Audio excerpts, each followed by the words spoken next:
Margaret Carter fell to her knees in the dirt, clutching a suitcase that held everything she had left in the world while the whole town of Dusthaven watched and did nothing. She had been thrown out for the third time that summer, no crime, no trial, just a name nobody wanted attached to their doorstep. Then, a stranger's shadow crossed the road, and a voice said the last thing she expected to hear. Before we go further, hit that subscribe button and stay with me until the very end, and drop a comment telling me what city you're watching from, so I can see how far this story has traveled. Margaret Carter's knees hit the dirt before she even understood she was falling. The suitcase came down beside her hinges, cracking against the hard-packed road, and a cloud of red dust rose up around her skirt, like the earth itself was trying to swallow her whole. Behind her, the door of the Hargrove Inn slammed shut so hard the windows rattled. "And don't you come crawling back," Martha Hargrove shouted through the glass. "Not you, not people like you." Maggie didn't move. She knelt there in the middle of Dusthaven's main street, 28 years old, sweat soaking through the collar of her blue cotton dress, and she waited for someone, anyone, to say something different. Nobody did. A man leaned against the feed store, arms crossed, watching her like she was a wagon wreck blocking the road.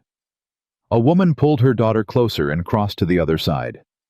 Somewhere behind her a boy laughed, and another boy told him to hush, and neither one of them looked away. A woman on the boardwalk turned to her husband and said not quietly enough, "That's the one from the Ridley place. Heard she near killed a man back east." Her husband grunted and spat into the dirt like the story was fact simply because it had been said out loud. "I never touched anybody," Maggie said to no one, to everyone, to the whole cruel circle of faces that had already made up their minds. Nobody answered her. Nobody ever did. "Ma'am," someone finally said. "You all right?" It wasn't kindness. It was Sheriff Daniel Brooks, and he wasn't asking because he cared. He was asking because a woman crying in the street was bad for business. "I'm fine," Maggie said, though her voice cracked on the second word. "Best you move along then," Brooks said. "Town like this folks talk, and once they're talking about you ain't much a man like me can do." "I haven't done anything." "That ain't what I heard." Maggie pressed her palms into the dirt and pushed herself up because if she was going to be humiliated, she wasn't going to do it on her knees. She was a big woman. She'd always been a big woman with wide shoulders and a wider heart, and neither of those things had ever once been enough for the people who looked at her and decided before she opened her mouth exactly who she was. 3 towns, she said quietly, more to herself than to him. 3 towns in 4 months. Then maybe it's you, Brooks said, and turned his back on her like the conversation was finished. That was when she heard the boots. Slow, unhurried. Not the scuffling, nervous steps of someone crossing the street to avoid her. These came straight toward her. Deliberate, like the man behind them had already decided something and wasn't asking permission from the town to do it. A shadow fell across the suitcase. "You gonna help her up, Sheriff?" the voice said. "Or you just gonna stand there enjoying the view?" Brooks turned. "This ain't your business, Calloway." "Making it my business." Maggie looked up, shading her eyes against the sun, and found herself staring at a man who didn't look like he belonged to this town any more than she did. He was tall in the way that made men in doorways step back without meaning to. Sun-browned a leather vest, hanging open over a shirt with the sleeves shoved up past his forearms. He had the kind of face that didn't give anything away, not friendliness, not judgment, nothing. He crouched down in front of her, which surprised her more than anything else that had happened in the last 10 minutes, because nobody crouched down to a woman like her. They talked down, or they talked over, or they didn't talk at all. They didn't get low enough to look her in the eye. "You hurt?" he asked. "No." "You lying?" Maggie almost laughed, and the sound that came out was somewhere between a sob and disbelief. "A little," figured. He reached for the suitcase, and when she flinched, actually flinched like she expected him to throw it back at her, something shifted behind his eyes. Just for a second. Then it was gone. "I'm not going to hurt you, ma'am. Just going to carry this." "Why?" "Because it's heavy, And you've had a hell of a morning." "That's not what I meant." "Why are you helping me?" He stood suitcase in one hand and offered her the other. Maggie looked at it the way a person looks at a door they've had slammed in their face too many times to trust it might open. "You look like someone who needs a place to stand," he said. "I've got ground. Figured I'd offer it before somebody else decided you didn't deserve any." Behind them, Martha Hargrove had come out onto the porch, arms folded, watching with the particular satisfaction of a woman who believed she'd won something. "You know what she is." "Ethan Calloway," Martha called out. "Whole town knows." "I know what people are saying," Ethan said without turning around. "Never heard it from her own mouth, though. Funny how that works." "Don't say I didn't warn you." "Wouldn't dream of it, Martha." Maggie took his hand. It was rough, calloused, the hand of a man who worked for everything he owned, and it closed around hers with a steadiness that made her want to cry harder than the humiliation had. She pulled herself up, and for one moment they stood close enough that she could see he wasn't much older than her, maybe 35, 36, with the kind of tired around his eyes that didn't come from age. It came from carrying something. "I don't need charity," she said, because pride was the only thing she had left that nobody could take from her. "Good," Ethan said. "Wasn't offering any. I need someone who can cook, mend, and keep a 9-year-old boy from setting the barn on fire out of boredom. You interested in honest work, or you interested in standing in this street until Brooks finds a reason to run you out of the county too?" Maggie looked past him at the crowd, still watching, still waiting to see what she'd do, still hungry for one more piece of her to pick apart. "What's the work pay?" "Room, board, and nobody in my house is going to ask you what you were before you got here." She should have said no. Every hard lesson of the last 4 months told her to say no, to keep walking, to trust nothing that sounded that easy, because easy things always had teeth hidden somewhere. But her feet were bleeding through her stockings, and the sun was murder, and this man's hand was still half extended, like he expected her to change her mind. And he was fine either way. And something about that, about a man who didn't need her to say yes, to feel like he'd done right, broke something loose in her chest. "All right," she said. "All right, Mr. Calloway." "Ethan?" "All right, Ethan." He nodded once, like the matter was settled and didn't require further comment, and started toward a wagon parked at the edge of the street. Maggie followed, aware of every eye on her back, aware that by tomorrow the whole town would have a new story to tell about the fat woman from nowhere who'd gone off with Ethan Calloway inside a single afternoon. She didn't care anymore. She was too tired to care. The wagon ride out of town was quiet. Ethan didn't fill the silence with questions the way most people did fishing for details they could carry back to the general store. He just drove one hand loose on the reins and let the town shrink behind them. "You're not going to ask," Maggie finally said. "Ask what?" "What they said about me. Why I keep getting run out of towns. Didn't ask because I don't need to know today. Might ask someday. Might not." He glanced at her sideways. "Man judges a woman on rumor, he's not much of a man in my book." "Your book sounds different from most people's." "Most people's books are shorter than mine. Easier to read fast and get to the end wrong." Maggie almost smiled. It had been a long time since anyone had made her want to. The land changed as they rode the packed dirt of town, giving way to open-range dry grass, stretching gold and brittle under the summer sun, a line of hills, shimmering blue-gray in the distance. It was beautiful in the way that hard, unforgiving things are sometimes beautiful, and Maggie found herself watching it instead of watching her own hands, which was new. "Ranch is another 20 minutes, Ethan said. "Fair warning, it's not fancy. Boys' room's a mess. Roof leaks over the kitchen when it rains sideways. I've got a spare room, but it hasn't been used since—" He stopped. "Since what?" "Since my wife passed. 3 years back." Maggie's chest tightened. "I'm sorry." "Everybody's sorry. Doesn't fix the roof." He said it flat, not bitter, just a man stating a fact he'd made peace with a long time ago. "Point is, the room's yours if you want it. Nobody's asked anybody to sleep there in a long while. Might feel a little like moving into somebody else's grief." "I know what that feels like," Maggie said quietly. moving into a space nobody wants you in. Ethan looked at her for a long moment longer than was comfortable, like he was recalculating something. "Reckon you do," he said. They didn't speak again until the ranch came into view, a low house with a wide porch, a barn leaning slightly to one side, a corral where 2 horses stood swishing flies in the heat. It wasn't grand. It wasn't the kind of place that made a person feel small walking up to it, and after 4 months of feeling small everywhere she went, that alone nearly undid her. A boy came running out of the barn before the wagon had even stopped dust kicking up around his bare feet.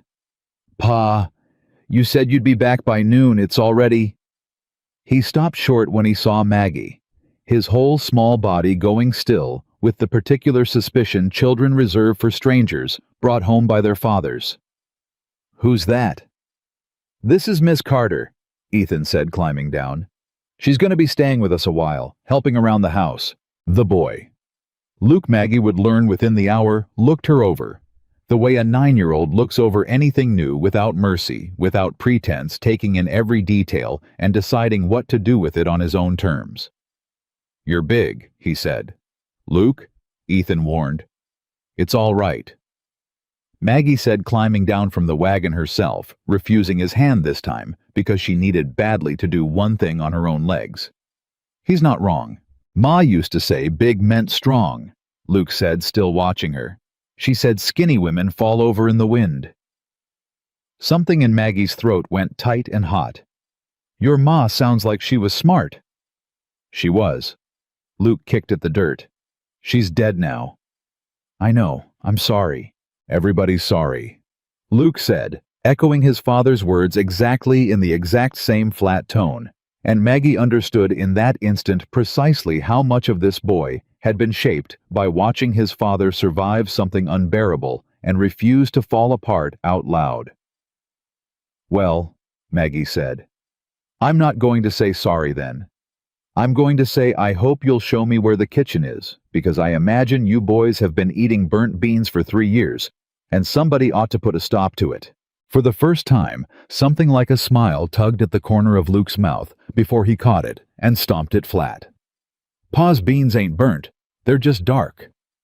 "Dark," Ethan repeated deadpan, hauling Maggie's suitcase off the wagon. "That's one word for it." Inside the house smelled like wood smoke and leather and the particular dust that settled into a home where nobody had time to chase it away. The kitchen was small, the shelves half empty, a single chipped plate sitting in a basin like it had been waiting there for days. Maggie looked around and felt for the first time in longer than she could remember something other than dread. She felt useful. "Spare rooms down the hall," Ethan said, setting the suitcase inside the door. "Take your time settling. Nobody's going to bother you." "Ethan." He paused in the doorway. "Thank you," Maggie said, "for not asking questions, for not looking at me the way everyone else does. Didn't do anything special, ma'am. Just did what any decent person ought to." He tipped his hat, an old habit that looked more natural on him than most things did. "Supper's usually whenever the sun starts thinking about going down. You're welcome to it whether you cook it or not." "I'll cook it." "Figured you might say that." He left her alone in the small room that still smelled faintly of someone else's life. A woman's shawl still hanging on a hook by the window. A hairbrush with a few pale strands still caught in the bristles. A Bible on the nightstand, with a pressed flower marking a page Maggie didn't dare open. She sat on the edge of the bed, and for the first time since Martha Hargrove had thrown her out into the street, she let herself cry. Not the humiliated tears of being watched, but something quieter, something that had been building for 4 months, and finally had a door to close behind it. Outside, she could hear Luke asking his father questions in a voice pitched just loud enough to carry. "Is she gonna stay forever?" "Don't know, son. Ma's room's got Ma's things in it still." "I know it does. Why'd you let her have it?" There was a long pause, long enough that Maggie held her breath without meaning to. "Because a room sitting empty doesn't honor anybody." "Luke," Ethan finally said, "it just sits there collecting dust and grief, and your ma wouldn't have wanted that. She'd have wanted somebody to need it." "You think she needs it?" That fat lady? Luke. Sorry. That big lady. I think, Ethan said slowly, that everybody needs somewhere to stand eventually. Today it happened to be her turn. Maggie pressed her hand against her mouth and didn't make a sound. By the time the sun dropped low and gold over the hills, she had washed her face, unpacked the little she owned, and found her way back to the kitchen, where she discovered exactly the kind of disaster she expected from two men who'd been fending for themselves, a cast-iron pot crusted with something unrecognizable. A bag of beans gone half to Weevil's flour, Weevil too, but enough good ingredients scattered around that she could work with what she had. She always could. It was the one skill nobody had ever managed to shame out of her. She found bacon grease, salvaged onions, coaxed the good beans out from the bad ones, bean by bean at the table, while Luke watched her from the doorway, with his arms crossed, clearly having appointed himself supervisor of this strange new arrangement. "You're doing it wrong," he informed her. "Am I?" "Pa just dumps everything in the pot." "Well, your pa's beans are dark, remember?" Luke considered this with the gravity of a much older man weighing a serious argument. "Fair," he said finally, and came to sit at the table close enough to watch, not quite close enough to be caught wanting to.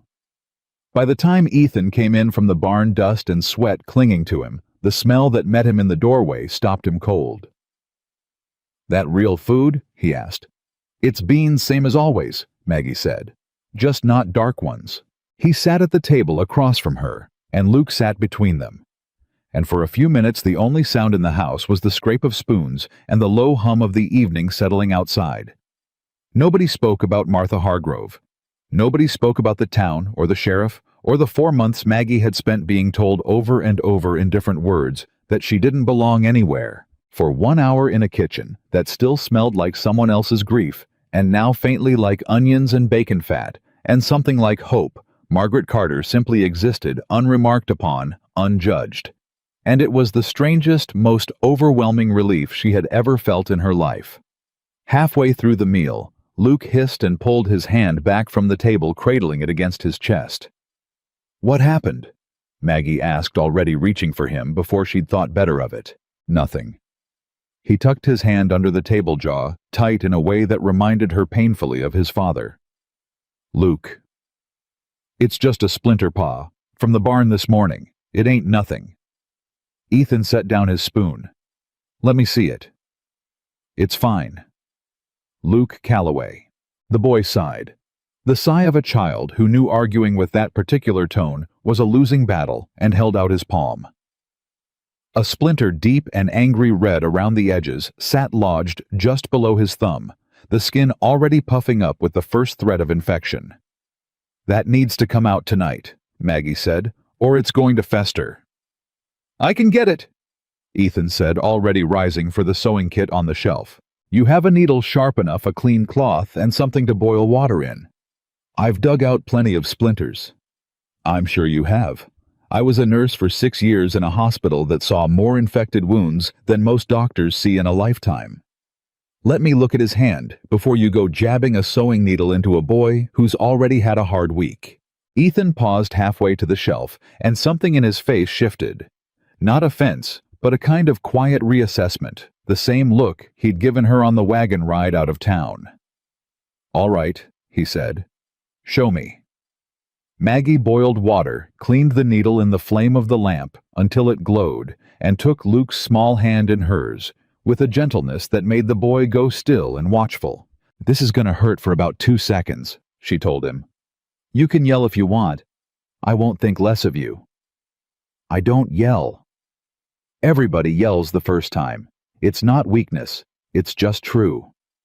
She worked the splinter free in one clean motion, quick enough that Luke barely had time to flinch, and pressed the cloth to the small bead of blood that welled up after. "There," she said. "Whole thing." Luke examined his hand like he'd expected to find something more dramatic waiting there. "That's it. That's it. Didn't even hurt that bad. Told you." Ethan hadn't moved from where he stood, watching the whole exchange with an expression Maggie couldn't quite read, something between gratitude and disbelief, like a man recalculating for the second time that day. Everything the town had told him about who she was supposed to be. "Where'd you say you trained?" he asked quietly, once Luke had gone back to his beans, already forgetting the whole ordeal the way children do. "I didn't say."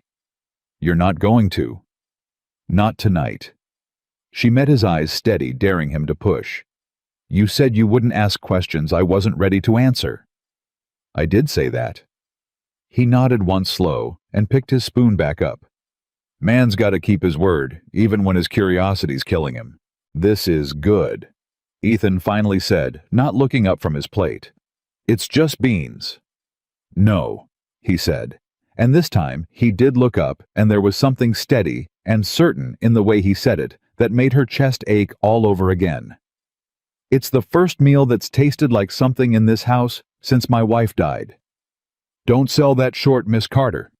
Some things are worth more than folks give them credit for." Maggie didn't trust herself to answer. Outside, the wind picked up, carrying the scent of dry grass and distant rain that wouldn't arrive for weeks yet. And somewhere past the ridge, a coyote called once and went quiet. And inside the small ranch house, for the first time in 4 long, humiliating months, Margaret Carter allowed herself to believe, just barely, just for tonight, that maybe she had finally landed somewhere that wouldn't throw her back out into the dust. But belonging, she would learn soon enough, was never given freely in Dust Haven. It had to be paid for, and the town was already counting what it thought she owed. Later that night, long after Luke had been put to bed and the house had gone quiet, Maggie lay awake in the room that still held the ghost of another woman's life, staring at the ceiling, listening to Ethan's slow footsteps as he checked the locks and banked the fire.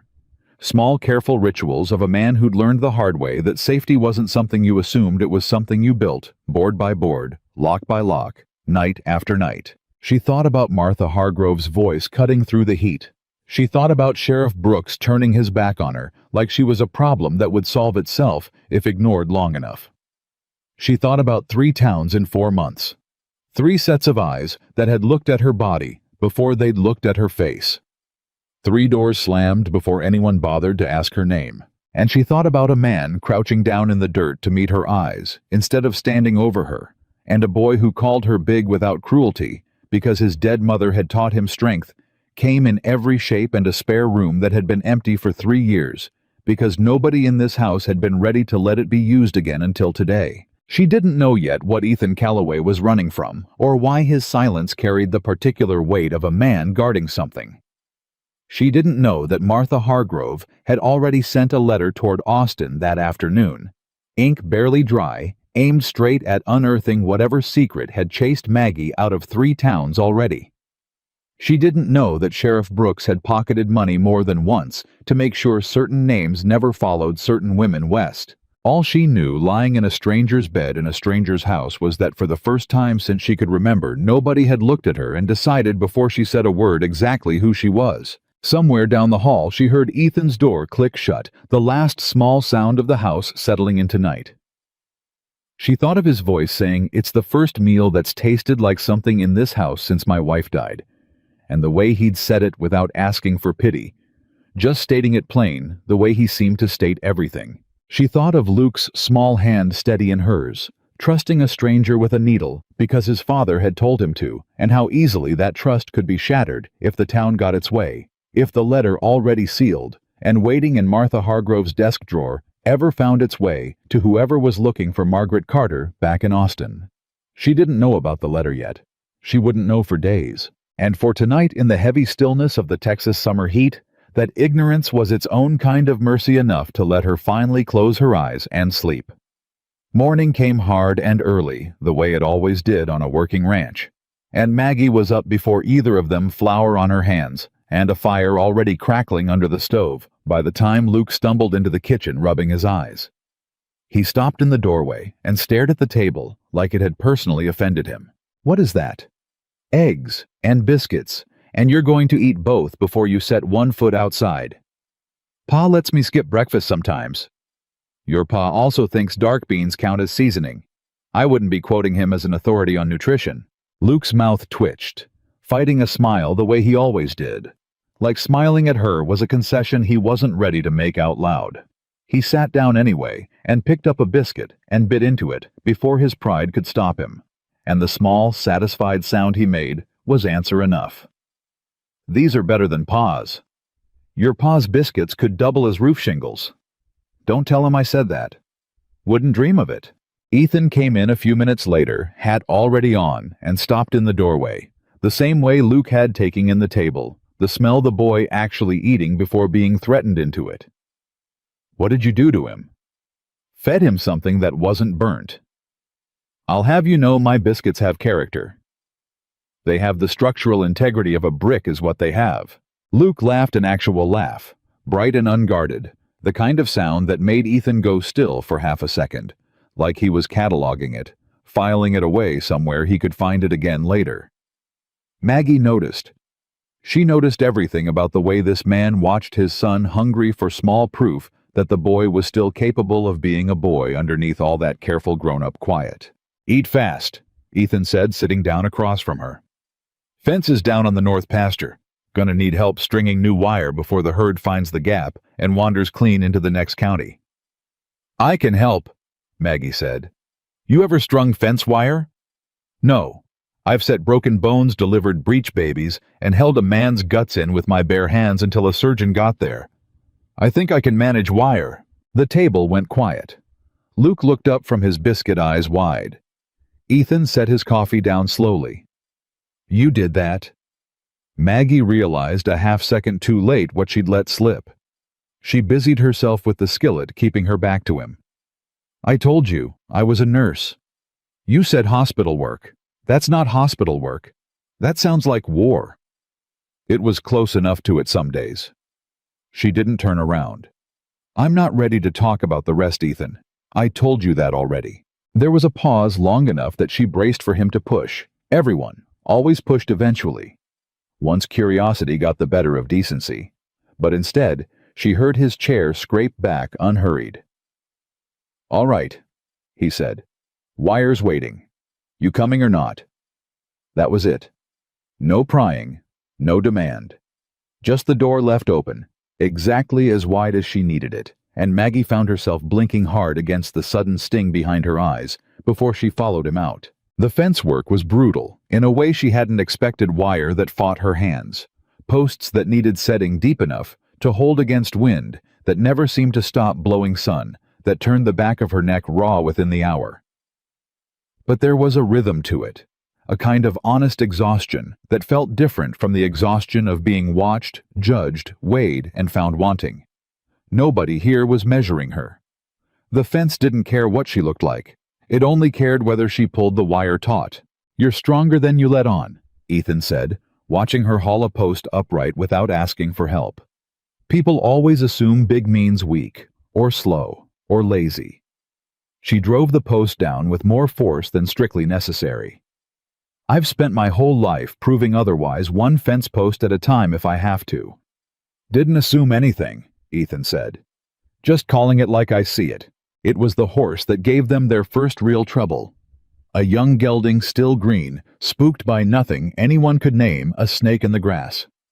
Maybe, or just the restless energy that built up in an animal too long confined, and it reared hard enough to snap its lead rope, wheeling in a tight panicked circle, with Luke standing directly in its path, frozen the way children freeze when the world suddenly turns dangerous without warning. "Luke?"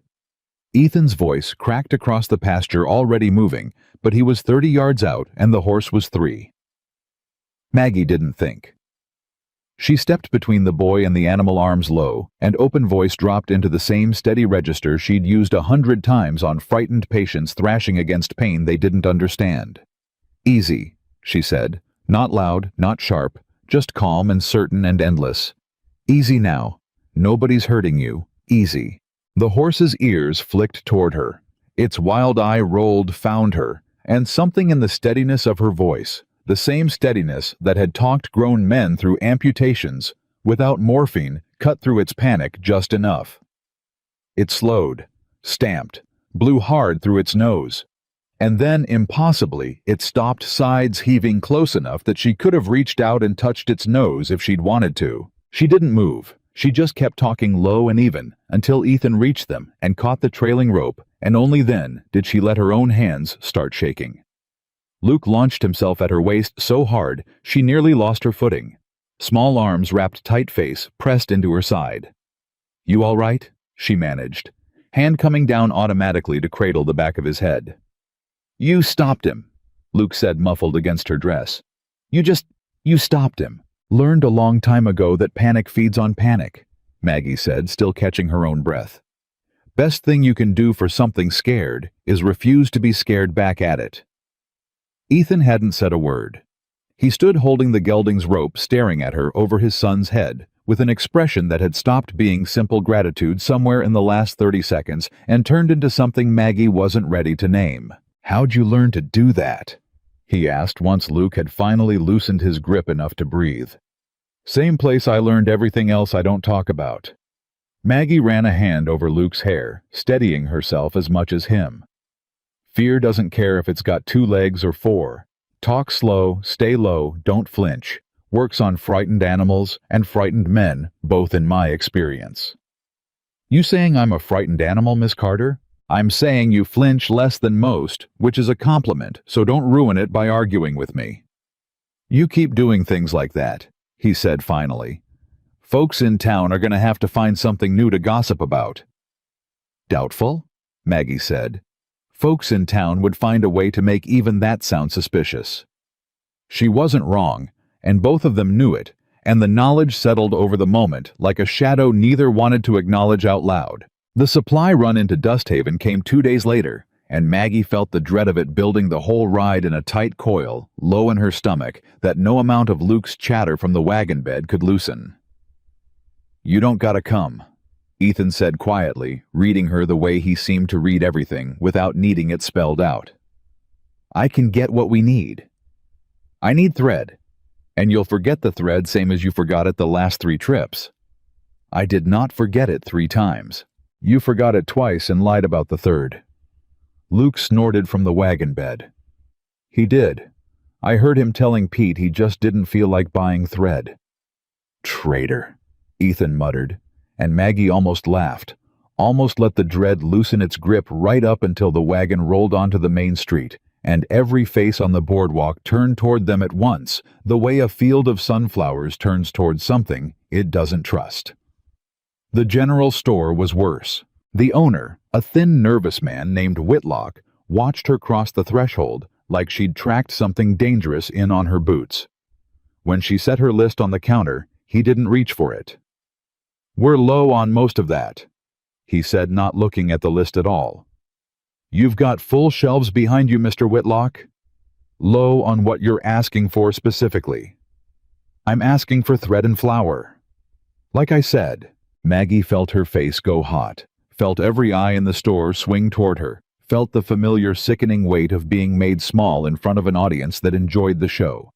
She opened her mouth to argue, to plead, to do any of the humiliating things she'd had to do in 3 other towns just to be sold basic goods, and Ethan's hand came down flat on the counter beside her. Not loud, not violent, just final. "Whitlock," he said, "I've bought feed and seed off you for 6 years. Never once been short on credit, never once been late on a bill. You gonna tell me now, in front of God and everybody, that my money's suddenly no good because of who's standing next to me?" Whitlock's jaw worked. His eyes flicked toward the window, toward whoever he expected might be watching, calculating who he was more afraid of disappointing. "Ain't about the money, Ethan." "Then what's it about?" "Folks talk. Folks always talk. Never stopped you selling to any of them." Ethan's voice didn't rise, but something underneath it went hard as the counter itself. "You gonna sell my thread, or am I taking my 6 years of business to Hendrix's store instead, and telling every rancher I know to do the same?" The threat landed exactly as heavy as it was meant to. Whitlock's whole posture folded inward, and he reached for the list with hands that weren't quite steady. "Didn't mean nothing by it," he muttered. "Sure you didn't," Ethan said, and didn't bother making it sound like he believed it. They were halfway back to the wagon, arms full, when Martha Hargrove planted herself directly in their path, arms crossed, chin lifted, clearly having been waiting for exactly this moment. "Ethan Calloway." she said, loud enough to carry the length of the street. "You know what I heard from a woman in Austin just yesterday?" "Don't care what you heard, Martha." "You will." Martha's eyes cut to Maggie with vicious satisfaction. "Heard there was a baby died under this one's care. Whole family blamed her for it. That why you keep running, Margaret. That why nobody wants you." The street went dead silent. Maggie felt the words hit like a physical blow. Felt her knees threaten to buckle the way they had in front of the Hargrove Inn, felt every old wound tear open at once in front of a crowd that leaned in hungry, waiting to see her break. "That's not—" Her voice cracked. "That's not what happened." "Then tell us what did—" Martha said, relishing every second of it. Maggie couldn't. Not here, not in the street, not with the memory rising up black and suffocating a small, still body. A mother's scream, the particular silence of a room where nothing anyone did mattered anymore. She stood frozen, mouth open, no sound coming out exactly the way Martha wanted her. "That's enough," Ethan said, and his voice this time had an edge in it Maggie hadn't heard before, something dangerous and controlled at once. "You got a grudge against her, Martha, you take it up with her private. You don't get to stand in the street and gut a woman open for entertainment." "I'm just telling the truth. You're telling a rumor you can't prove dressed up as truth because it's more fun that way." He stepped between Martha and Maggie, deliberate physical, a wall of a man putting himself exactly where the town's cruelty wanted a clear shot. "Whatever happened to her, it's hers to tell when she's ready to who she chooses. Not yours to auction off in the street for gossip. You don't know what she is. I know what I've seen. I've seen her stop a spooked horse with nothing but her voice. I've seen her dig a splinter out of my son's hand, gentler than I could have managed. I've seen her feed two men who'd forgotten what a real meal tasted like." His jaw tightened. "That's a damn sight more than you've shown me, Martha, in 6 years of knowing you." Martha's mouth opened, closed, opened again, but nothing came out that could compete with that. And after a long, ugly silence, she turned on her heel and stalked back toward the inn. Skirt snapping with the fury of a woman who'd lost an audience she considered rightfully hers. Maggie stood rooted to the spot, shaking until Ethan's hand found her elbow steady and careful, guiding her toward the wagon, before her legs remembered how to move on their own. "You didn't have to do that," she whispered. "Yeah," Ethan said. "I did." Neither of them spoke again until they were well clear of town, the wagon wheels grinding steady over the packed dirt road. Luke unusually quiet in the back, clearly having absorbed more of that confrontation than a 9-year-old should have to. "Is it true?" he finally asked. "What that lady said?" "Luke?" Ethan started. "It's all right," Maggie said quietly. "He deserves an answer more than the whole street did." She turned partway around, meeting the boy's careful, searching eyes. "A baby did die, under my care. I did everything I knew how to do, and it wasn't enough, and his mother needed someone to blame besides God, so she blamed me instead.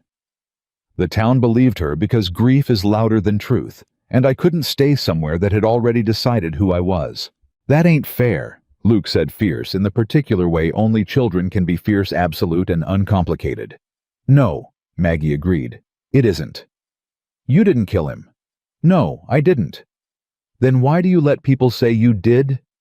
Maggie didn't have an answer for that, not one that made sense even to herself, and the silence that followed carried all the way back to the ranch. Sheriff Brooks arrived 4 days later, unannounced, his horse lathered, like he'd ridden hard for a reason he wasn't in any hurry to share.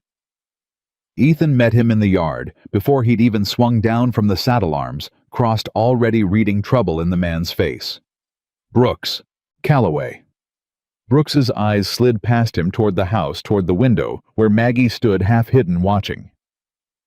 "Got a wire from Austin this morning. Somebody's asking questions about a woman matching a certain description. Real specific description, matter of fact." "That's so. Man named Whitfield. Says he's looking for the nurse who was caring for his boy before the boy died. Says there's some money missing too. Medicine money. Wants to know if anybody's seen a large woman traveling alone, calls herself Carter, sometimes. Ridley other times." Maggie's blood went to ice in the window. Money missing. That was new. That was a lie stacked on top of a tragedy, and she knew exactly who'd tell it and why. "She's not stealing from anybody," Ethan said. "And she's not answering to some grieving man's wire from 3 counties over just because he needs someone besides God to be angry at." "Not my business to decide that, Calloway. Just doing my job. Your job's protecting this town, not fetching for whoever pays the postage on a telegram." Brooks's expression flickered something guilty and quickly buried gone before Ethan could fully catch it. "Man's offering a reward for information. $10. That's a lot of money for a small town, and folks talk when there's money involved."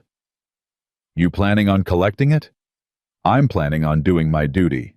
"Your duty," Ethan said low and hard, "is standing in my yard right now, threatening a woman who's done nothing but good since she got here on the word of a stranger and the promise of $10. You want to talk about duty, Brooks? You ought to look real hard at what you're actually protecting, and who's paying you to protect it." The accusation landed exactly where Ethan meant it to. Brooks's jaw tightened, and for a moment something ugly and cornered passed behind his eyes. "Watch yourself, Calloway. Man who shelters a fugitive. She's not a fugitive. She's not wanted for anything but the crime of grief needing somewhere to land." Ethan stepped closer to the horse, close enough that Brooks had to look down at him instead of past him. "You ride back and tell Whitfield or whoever's paying you that if anybody comes onto my land looking to drag a grieving woman back to answer for somebody else's tragedy, they'll find out real quick what kind of welcome Calloway Ridge gives to men chasing money instead of justice." Brooks held his gaze a moment longer, then wheeled his horse around without another word, riding back toward town at a pace that suggested he had plenty to think about. Maggie came out onto the porch the second he was out of sight, arms wrapped tight around herself despite the heat. "You shouldn't have done that," she said. "You shouldn't have made an enemy of the sheriff over me. Already was one long before you got here." Ethan climbed the porch steps, slowly tired, in a way that had nothing to do with the sun. Man like Brooks doesn't need a reason to be crooked, just needs an excuse and money, and folks too scared to call it what it is. "There's no missing money," Maggie said, voice shaking now that the danger had passed and left room for the fear underneath it. "I never touched a cent of that family's money. I spent my own savings trying to get more medicine for that baby when the doctor gave up. That's the truth, Ethan, I swear it. I believe you. You don't even know the whole story. Don't need the whole story to know a scared woman crying in my yard isn't lying to me." He reached out, hesitated, then rested his hand briefly against her shoulder, warm and steady. "I've seen liars, Maggie. Spent enough of my life around men who lie for a living. You've got the wrong kind of face for it." "That's not exactly a compliment. Wasn't trying to be smooth, just telling you true." A ghost of a smile crossed his face, gone as quickly as it came. "Go on inside. Son's murder today, and you look like you need to sit before you fall down." It was 2 nights later that the rock came through the kitchen window. Maggie was clearing supper dishes when the glass shattered inward, a jagged stone, skidding across the floor, and coming to rest against the leg of the table, close enough that Luke, still finishing his plate, jumped so hard he knocked his cup over. For a moment, nobody moved. Then Ethan was up out the door and into the yard before Maggie had even finished pulling Luke back from the broken glass, his voice carrying out into the dark in a tone she'd never heard from him before, low and furious, and absolutely without mercy. "Show yourself." Silence answered him. Whoever had thrown it was already gone, swallowed by the dark beyond the barn, leaving nothing behind but hoofprints heading fast toward the road and a stone wrapped in a scrap of paper that Ethan brought back inside with hands that weren't quite steady. He unfolded it at the table, and Maggie read it over his shoulder, the crude, uneven handwriting scrawled across it, landing like a second blow. "Send her back, or lose more than a window." "Pa." Luke's voice was small, scared, in a way Maggie hated hearing from him. "Who did that?" "Don't know yet." Ethan folded the paper slowly, jaw set hard enough that a muscle jumped along it. "But I intend to find out." "It's me." Maggie said the words coming out raw. "They want me gone. I should go, Ethan, before somebody gets hurt because of... No." You don't understand, I've done this before. I've watched what happens when a town decides. I said no. He turned to face her fully, and there was nothing soft left in his expression, nothing uncertain. I'm not running a woman off my own land because some coward's too scared to show his face in daylight. That's not how this works. Not here. They could hurt Luke. They could have hurt Luke tonight and didn't because whoever threw that rock aimed for the kitchen, not the boys' window, which tells me it's meant to scare, not to harm. Cowards do that. Scare first, hope it's enough, never actually follow through unless somebody lets them believe it's working. He crouched down to Luke's level voice, gentling instantly. You all right, son? Luke nodded, though his hands were still shaking around his fork. Nobody's sending Miss Carter anywhere. Ethan said loud enough for Maggie to hear plainly, like he wanted the words to travel clean through the broken window and out into whatever dark corner the coward who'd thrown that stone was hiding in. Not tonight. Not any night. This is her home now, same as it's ours, and anybody who's got a problem with that can come say it to my face instead of hiding behind a rock in the dark. Maggie pressed a hand to her mouth, overwhelmed by a wave of gratitude so fierce it nearly buckled her knees for the second time that week. They boarded the window that night with scrap lumber from the barn, working together in near silence, and when it was done, Ethan stood back and studied his handiwork with grim satisfaction. Won't keep out weather for long, he admitted, but it'll do till I can ride into town for glass. You're going back into town after tonight. Especially after tonight. Man who hides after a threat just proves the threat worked. He glanced at her, something steady and unshakable in his eyes. I don't scare easy, Maggie. Never have. Whoever threw that rock is about to learn that the hard way. That night, long after supper, Maggie heard Luke crying through the thin wall between their rooms. Not loud. Careful, muffled sobs, the kind a child learns to smother when he's decided crying makes him weak. She found him sitting up in bed, knees pulled to his chest, moonlight cutting a pale line across the floor. Bad dream? She asked softly, sitting on the edge of the bed without being invited the way she'd learned to with frightened patients who needed permission to want comfort. Luke nodded, not trusting his voice yet. About your ma? Another nod, smaller this time. You want to tell me? Or you want me to just sit here till it passes? Just sit, Luke whispered, and so she did, one hand resting light on his back, saying nothing until his breathing evened out and his small body finally stopped shaking. She used to sing, he said eventually, so quiet Maggie almost missed it. When I couldn't sleep. Pa doesn't sing. He just sits there real stiff like he's scared if he moves he'll break something. Grief does that to people, Maggie said. Makes them scared of their own softness. Are you scared of yours? The question caught her off guard, sharper and more perceptive than she'd expected from a boy his age, and she found she didn't have a ready answer. Sometimes, she admitted. Softness gets you hurt where I've been. People take kindness and use it against you. Not here, Luke said with the absolute conviction of a child who'd decided something and wasn't interested in being argued out of it. Pa wouldn't let anybody hurt you here. Maggie's throat tightened so fast and so hard she had to look away toward the window, toward the moon hanging heavy and orange over the dry hills, before she trusted herself to speak again. I hope you're right, she whispered.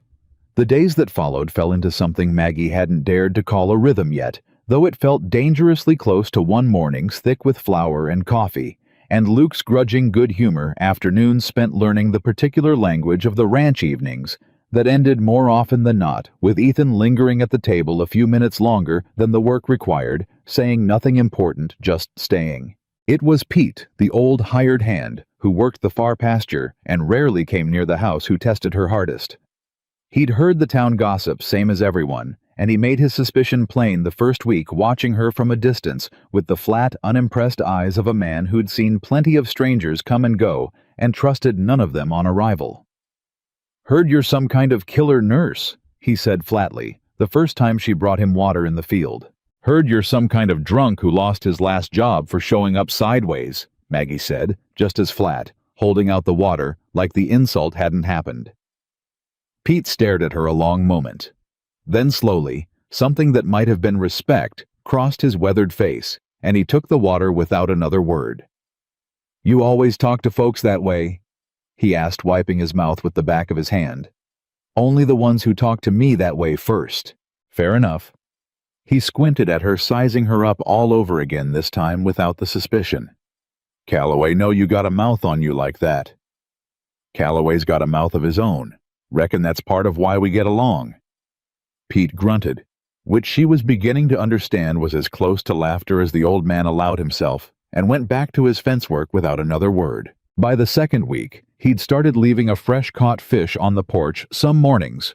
Wordless, gruff, the closest thing to an apology the old man seemed capable of offering.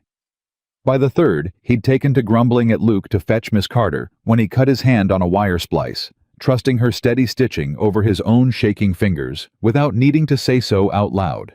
"You ain't what they said in town," he told her once, watching her clean the wound with the same brisk efficiency she brought to everything. "Nobody ever is," Maggie said. "That's usually the problem with towns." "Reckon you're right about that."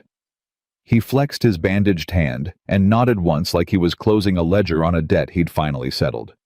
"You're all right, Miss Carter, for a stranger. High praise coming from you. Don't let it go to your head." It was on a Thursday, hot and windless, that the letter came. The mail rider dropped it at the gate, along with the usual bundle of ranch correspondence, and Ethan was the one who sorted through it at the kitchen table, while Maggie kneaded bread beside him, until his hands went still on one particular envelope, turning it over twice like the paper itself might explain something his eyes couldn't. "Maggie." Something in his voice made her stop kneading immediately. "This one's addressed to a Margaret Whitfield," he said slowly. "Care of Dust Haven, Texas." The bread dough sat forgotten under her hands. The kitchen went very quiet, the kind of quiet that felt like the whole house was holding its breath along with her. "Whitfield," she repeated, barely a whisper. "That means something to you?" Maggie stared at the envelope in his hand, like it was a live coal, every carefully built wall inside her chest cracking at once. She thought of the rock through the window, the note wrapped around it. Brooks riding off with his $10 reward still dangling somewhere in the back of his mind. Martha's voice cutting through the street like a blade aimed to bleed her slow. All of it had been building toward this single envelope sitting innocent and terrible on her own kitchen table. "Whitfield was my married name," she said quietly, "before I went back to using my mother's name, Carter." She swallowed hard. "The baby who died that was my husband's nephew, his sister's boy. I was the only nurse in 3 counties, and they trusted me because I was family, and when he died anyway, family wasn't enough to save me from being the one they needed to blame. Your husband left me the week of the funeral, said he couldn't look at me without seeing his nephew's face." Her voice cracked clean down the middle. "So no, Ethan, there's no missing money, and there's no crime, just a grieving family who needed somewhere to put their pain, and a coward of a husband who let them put it on me instead of standing beside me. That's the whole of it. That's everything. That's—" The kitchen held its breath around them. The broken window still boarded with raw pine. The letter still unopened in Ethan's hand, and for a long, terrible moment, Maggie couldn't read anything at all in his face. "Ethan," she said, voice barely steady. "I need to tell you something more, and I need you to hear all of it before you decide what to do with that letter." Ethan set the letter down on the table unopened and pulled out the chair across from her, instead sitting like a man settling in for something he didn't intend to rush. "Tell me," he said. Maggie's hands were shaking too hard to keep kneading, so she pressed them flat against the table, instead grounding herself the way she'd once grounded herself before delivering bad news to a frightened family. "There's a warrant," she said. "Not for theft, for something worse in the eyes of the law. Negligence causing death. My husband's sister filed it 2 weeks after the funeral, once her grief needed somewhere official to go. A judge in Austin signed it without ever once asking to see my notes. My dosages, the letter the attending doctor wrote, testifying I'd done everything right." Her voice thinned to almost nothing. "That's why I keep running, Ethan. It's not gossip chasing me, it's the law. The kitchen went so quiet she could hear the fire settling in the stove. You've got proof, Ethan said slowly. This doctor's letter. I do. I've carried it since the day I left folded inside my Bible because it's the only thing that says I'm not what they've decided I am. She swallowed hard. I never showed it to a judge because the first town I ran to the sheriff there was already writing to Austin before I'd even unpacked. I learned real quick that showing proof to the wrong man just tells him exactly who to sell you to. Show it to me. She went and got it, hands still unsteady, and set the folded worn paper on the table between them like it was something fragile enough to shatter. Ethan read it slow, mouthing some of the harder words, the way a man does when he's not used to reading much beyond feed receipts. And when he finished, he sat back, jaw working. This doctor says outright the boy's fever had already turned before you were even called in. That's right. Says here, you spent your own money on quinine when the families ran out and rode 2 hours in the middle of the night to fetch more when the boy took a turn. That's right too. Then why in God's name would any judge sign a warrant against you? Because a warrant doesn't need truth, Ethan. It just needs somebody grieving enough to demand one, and a judge lazy enough or scared enough to give it to them, rather than say no to a respected family. She pressed her fingers to her eyes, willing the tears back down. The Whitfields are old money in Austin. Nobody says no to old money. Nobody except the doctor who wrote that letter, and he's one man against an entire family's grief. Ethan folded the letter back along its worn creases, careful, deliberate, and slid it back across the table to her. Then we find a judge who isn't scared of old money, he said. Or we find enough decent people willing to stand behind you that it doesn't matter whether he's scared or not. You make it sound simple. Never said it was simple, said it was possible. Different things. He reached across the table, not quite touching her hand, close enough that she could feel the warmth of it. I've got a lawyer friend in Fort Worth, old army buddy, owes me a favor bigger than this. I'll write him tonight. Ethan, you don't have to. Stop telling me what I don't have to do, Maggie. His voice wasn't unkind, but it left no room for argument either. I decided what I'm willing to do the day I crouched down in front of you in that street.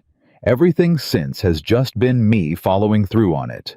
The letter arrived at the barn door before it ever left the house. Luke, who'd apparently been listening from the hallway longer than either adult had realized, stepped into the kitchen with his face pale and serious in a way that aged him 5 years in a single breath. Are they going to take you away? He asked. Maggie's chest cracked open at the raw fear in his voice. Not if I have anything to say about it. But you might not have anything to say about it. That's what a warrant means, ain't it? That the law don't care what you say. Luke, Ethan started. I'm not a baby pa. I know what a warrant is. Pete's brother got one once for a horse he didn't even steal, and they took him anyway, and he sat in jail 3 months before anybody believed him. Maggie knelt down in front of him, ignoring the ache in her knees, needing to be level with him the way Ethan had once been level with her in the dirt. I'm not going to lie to you and say nothing bad can happen, she said. But I am going to tell you that your pa and I are going to fight this with everything we've got, and fighting is not the same as losing. You understand me? Luke's chin wobbled fierce and stubborn, even through the fear. You better fight hard. I intend to. He threw his arms around her neck, quick and fierce, and was gone down the hall before either adult could react the particular retreat of a child who'd let himself feel too much and needed privacy to put himself back together. 3 days later, Luke came home from his lessons at the Hendricks place with a split lip and dirt ground into the knees of his trousers. Chin jutted out in the particular defiant angle of a boy determined not to cry in front of his father. What happened? Ethan said, already crouching in front of him. Voice gone flat and dangerous, in the way it only did when something threatened his son. Nothing. Luke. Tommy Ridley said Miss Carter was a murderer, and his ma said so too, and I told him to take it back and he wouldn't, so I made him. Luke's fists were still clenched, knuckles scraped raw. He's got a fatter lip than me. I checked before I left. Maggie's heart cracked and swelled at the same time, and she knelt down to examine the split lip with hands that were gentler than her racing pulse suggested. "You can't go around fighting every person who says something ugly about me," she said softly, dabbing at the cut with a damp cloth. "There'll always be another Tommy Ridley." "Then I'll fight every one of 'em." "Luke, you didn't do nothing wrong." His voice cracked raw and furious and closer to tears than his pride would ever admit out loud. "Everybody just keeps saying it like it's true, and nobody ever asks you what really happened, and I'm tired of it. I'm tired of people being cruel, just 'cause it's easier than being kind." The kitchen went silent. Ethan's jaw worked, something fierce and proud and heartbroken all at once passing behind his eyes as he looked at his son, standing there bruised and defiant on Maggie's behalf. "He's not wrong," Ethan said quietly, more to Maggie than to Luke, "about any of it. He's 9, Ethan. He shouldn't have to be fighting my battles with his fists." "No?" Ethan agreed. "He shouldn't. But I'll be damned if I'm going to scold him for standing up for what's right, even if I'd rather he'd used words instead of knuckles." He ruffled Luke's hair, rough and affectionate. "Next time, though, you come get me before you go swinging. Man doesn't fight alone when he's got people willing to stand beside him. You'd have hit Tommy, too." I'd have had a very stern word with Tommy's mother, which in my experience does more lasting damage than a split lip ever could. Luke almost smiled through his scraped-up dignity, and Maggie found herself blinking back tears of an entirely different kind watching this small, fierce boy who'd decided all on his own that she was worth defending. Martha Hargrove came to the ranch 2 days after that, uninvited, driving her own small buggy up the dirt road with the particular self-satisfaction of a woman who believed she still held every card worth holding. "Came to offer you a chance," she announced, not bothering to climb down from the buggy, addressing Maggie directly for the first time since the street outside her inn. "Leave quiet tonight, and I'll write to Austin myself saying you were never here. Save everybody a great deal of trouble." "She's not going anywhere, Martha," Ethan said, stepping between the buggy and the porch before Maggie could even open her mouth. "This isn't your decision, Ethan Calloway. It's hers. And it's mine, seeing as how it was my letter that started this whole mess, and I can just as easily send another one to end it, provided she does the sensible thing." Maggie felt something old and tired rise up inside her. Not fear this time, but something closer to fury, sharpened by 11 days of waiting, and a boy's split lip and a church congregation's cruelty. "You wrote to Austin out of spite," Maggie said, stepping around Ethan before he could stop her, "because I dared to exist in your town without your permission. You didn't do it for justice, Martha. You did it because a fat, unwanted woman finding kindness somewhere offended you more than any crime I've actually been accused of." Martha's face flushed dark red. "How dare you? I dare because I've got nothing left to lose that you haven't already tried to take. Go home, Martha. Write your letters. I'm not running anymore, not from you, not from a town too small and scared to look past a rumor." Maggie's voice didn't waver. "I'd rather stand and fight in a place that's finally started feeling like mine than keep running toward towns that'll only teach me the same lesson all over again." Martha stared at her for a long, ugly moment, clearly unaccustomed to a target that no longer flinched, and then snapped her reins hard enough to startle the horse wheeling the buggy around without another word. Ethan watched her go, something fierce and proud lighting up behind his tired eyes. "Where'd that come from?" 11 days of watching everyone around me be braver than I've let myself be," Maggie said, still shaking with the aftermath of her own nerve. "Figured it was time I caught up." The 11 days of waiting stretched on, and with them, the shift between Maggie and Ethan kept deepening. It started small. He began finding reasons to be in the kitchen when she cooked, reasons that had nothing to do with hunger, and everything to do with wanting to be near her while she worked, watching her hands move with the same steady competence she brought to everything from splinters to spooked horses to a family's darkest accusation. "You don't have to hover," she told him one evening, not looking up from the stew she was stirring. "Not hovering. Supervising. You've never supervised a pot of stew in your life. First time for everything." He leaned against the counter close enough that she could feel the heat coming off him separate from the stove. "Besides, this kitchen's a lot more pleasant with somebody in it who knows what they're doing." Careful, Mr. Calloway.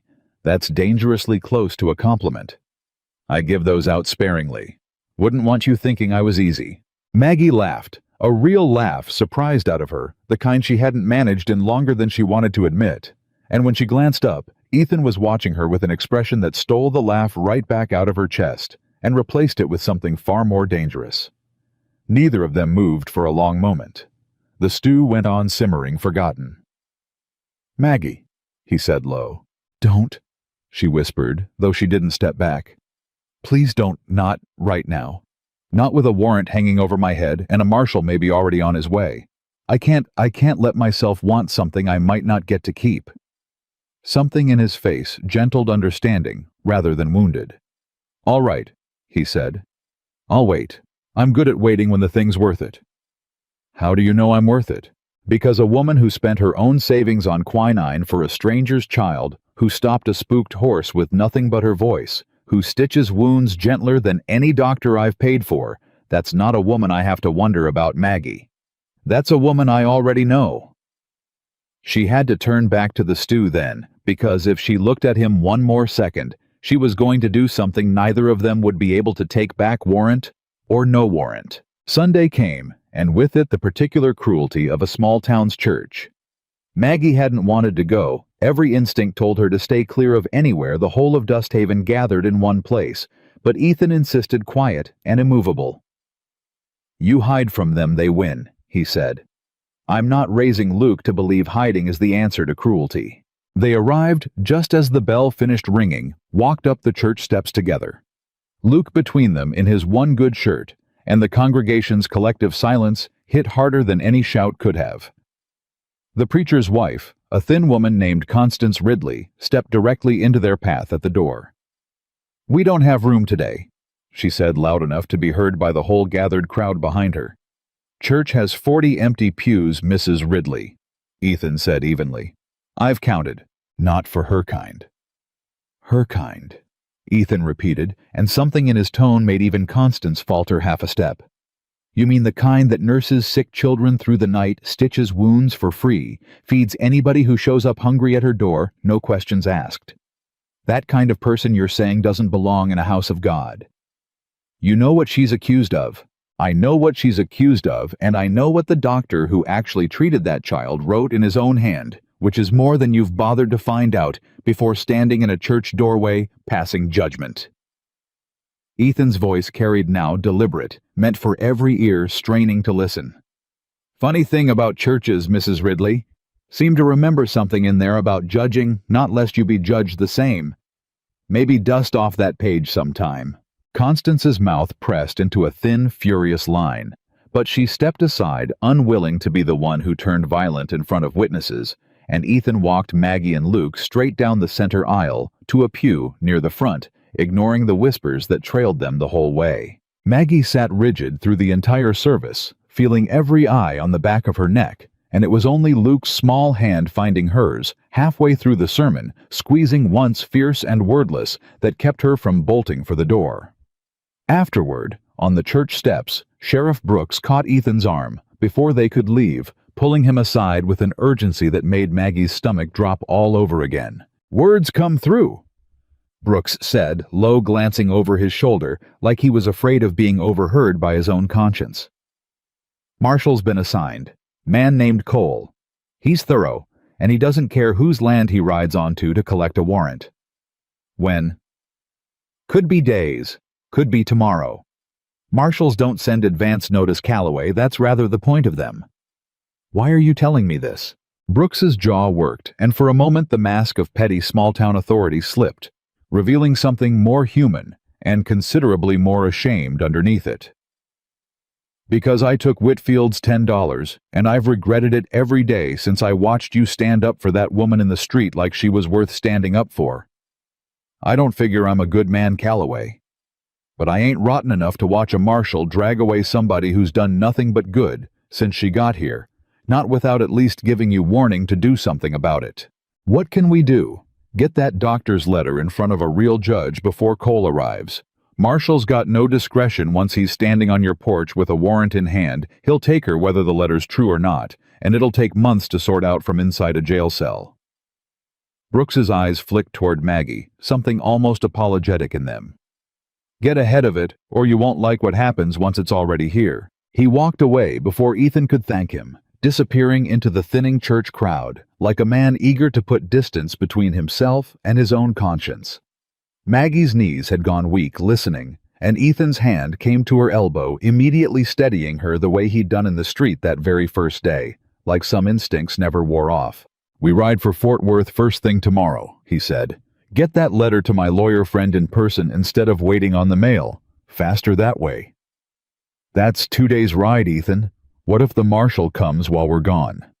Then Pete holds the ranch, and Luke stays with the Hendricks family in town till we're back, and we pray to God we're faster than one man on a horse with a piece of paper. It wasn't much of a plan, but it was the only one they had, and dread had a way of making even a bad plan feel like the only rope worth grabbing. Pete took the news of the plan with characteristic gruffness, spitting once into the dirt before answering. You're leaving me alone with the boy and a shotgun against a federal marshal.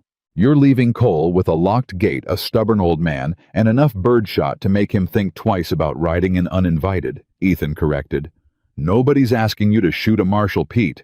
Just asking you to hold the line till we're back with paper that says he's got no right to be here in the first place. And if he don't care about paper, then you stall him. Offer him coffee. Talk his ear off about cattle prices till he forgets why he rode out here. Ethan's mouth quirked, grim and tired. You're better at wearing folks down than anybody I know. Put it to use. Pete grunted, which by now Maggie understood was as close to agreement as the man ever offered, and looked at her directly for perhaps the first time with something unguarded in his weathered face. You're worth the trouble, Miss Carter, he said gruffly. Wouldn't be doing this otherwise. That's the nicest thing you've said to me since I got here. Don't let it go to your head. Still think your biscuits need more salt. But something in his eyes said he meant every word of the first part, and Maggie carried that small, gruff kindness with her the whole ride to Fort Worth like a stone in her pocket, warm against everything else that frightened her. Leaving Luke behind was harder than either of them had expected.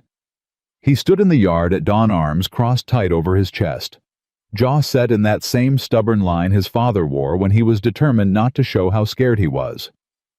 You're coming back, he said. It wasn't a question. It was an order. Both of us, Ethan said. Together.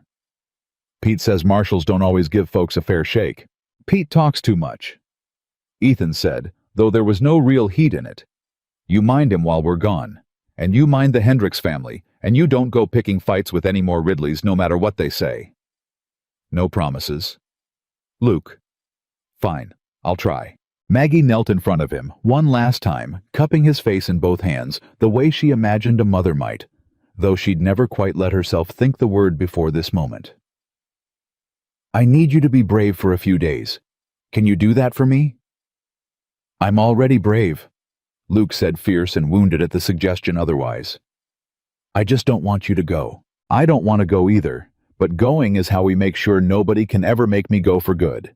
She pressed a kiss to the top of his head before she could think better of it, and felt him go still with surprise, then lean into it just for a second, before pulling back with all his usual prickly dignity restored. Hurry back, he said. As fast as horses'll carry us, Ethan promised, and then they rode. The ride to Fort Worth tested every ounce of endurance Maggie had left. They rode hard, stopping only when the horses demanded it, and camped the first night beneath a sky so thick with stars it felt almost obscene, like the whole heavens had turned out just to mock the smallness of one woman's fear against the size of the law arrayed against her. You're not sleeping, Ethan said, settling beside the fire across from her. Can't. Keep thinking about Cole showing up while we're not there to stand between him and that porch. Pete's got a shotgun and more stubbornness than sense. He'll hold the line till we're back. That's not exactly comforting. Wasn't trying to be comforting, was trying to be honest. He poked at the fire, sending sparks spiraling up into the dark. You want comforting, come sit closer. Fire's not doing much against this wind. She hesitated only a moment before moving around to sit beside him, instead of across close enough that their shoulders nearly touched close enough that the warmth radiating off him rivaled the fire itself. Ethan, Her voice came out smaller than she intended. "If this doesn't work, if Reyes can't help or the judge won't listen, don't." His hand found hers in the dark, rough and warm and certain. "Don't borrow tomorrow's grief tonight. We'll face whatever comes when it comes.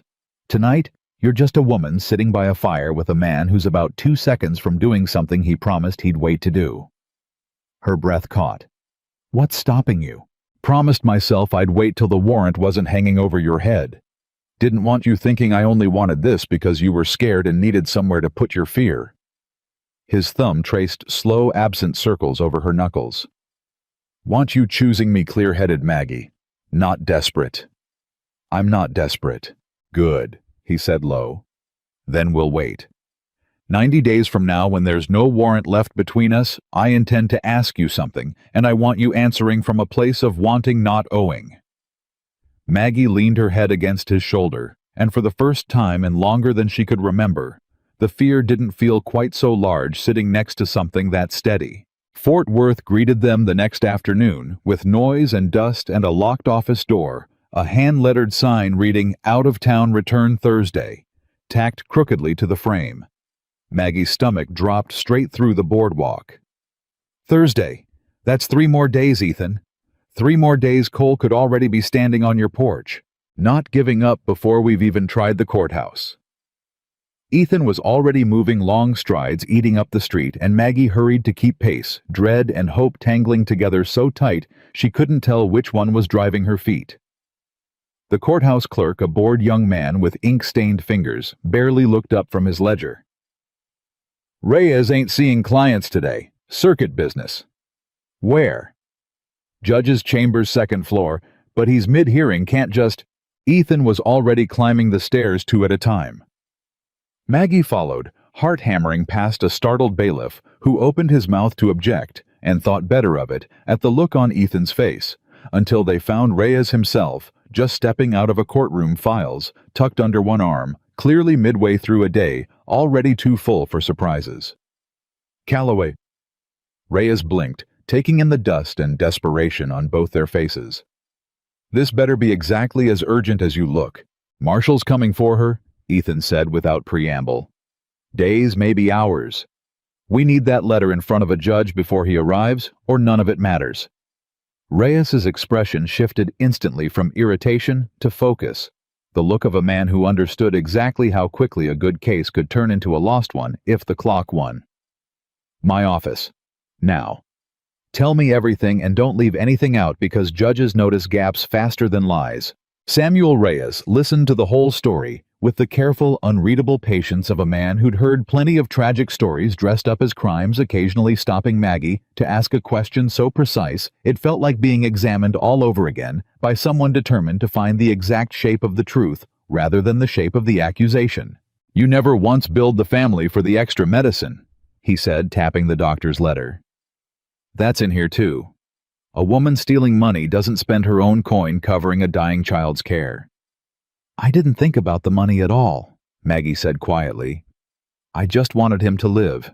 That's precisely the sentence that's going to save you, Mrs. Whitfield, if I can get it in front of the right ears fast enough."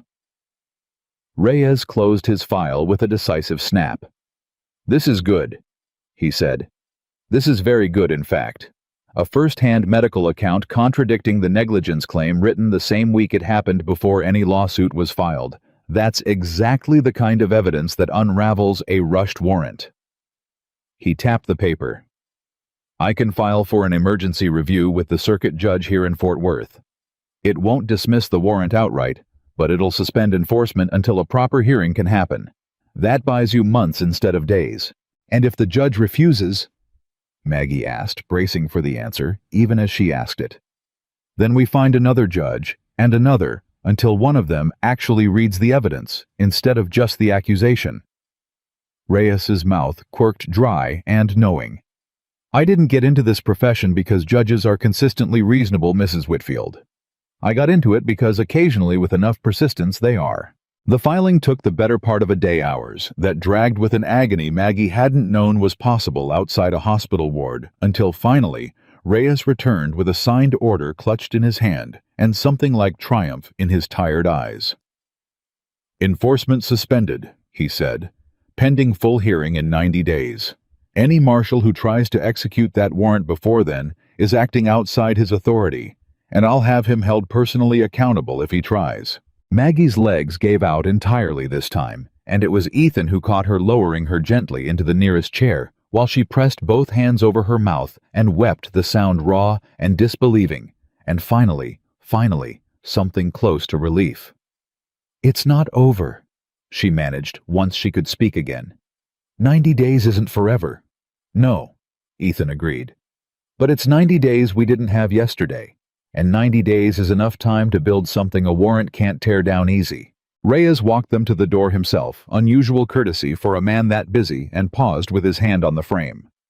"For what it's worth, Mrs. Whitfield," he said, "I've read 100 warrants in this office, and most of them smell exactly like justice ought to. This one smells like grief looking for somewhere convenient to land. Don't let anybody make you believe otherwise while you're waiting for that hearing."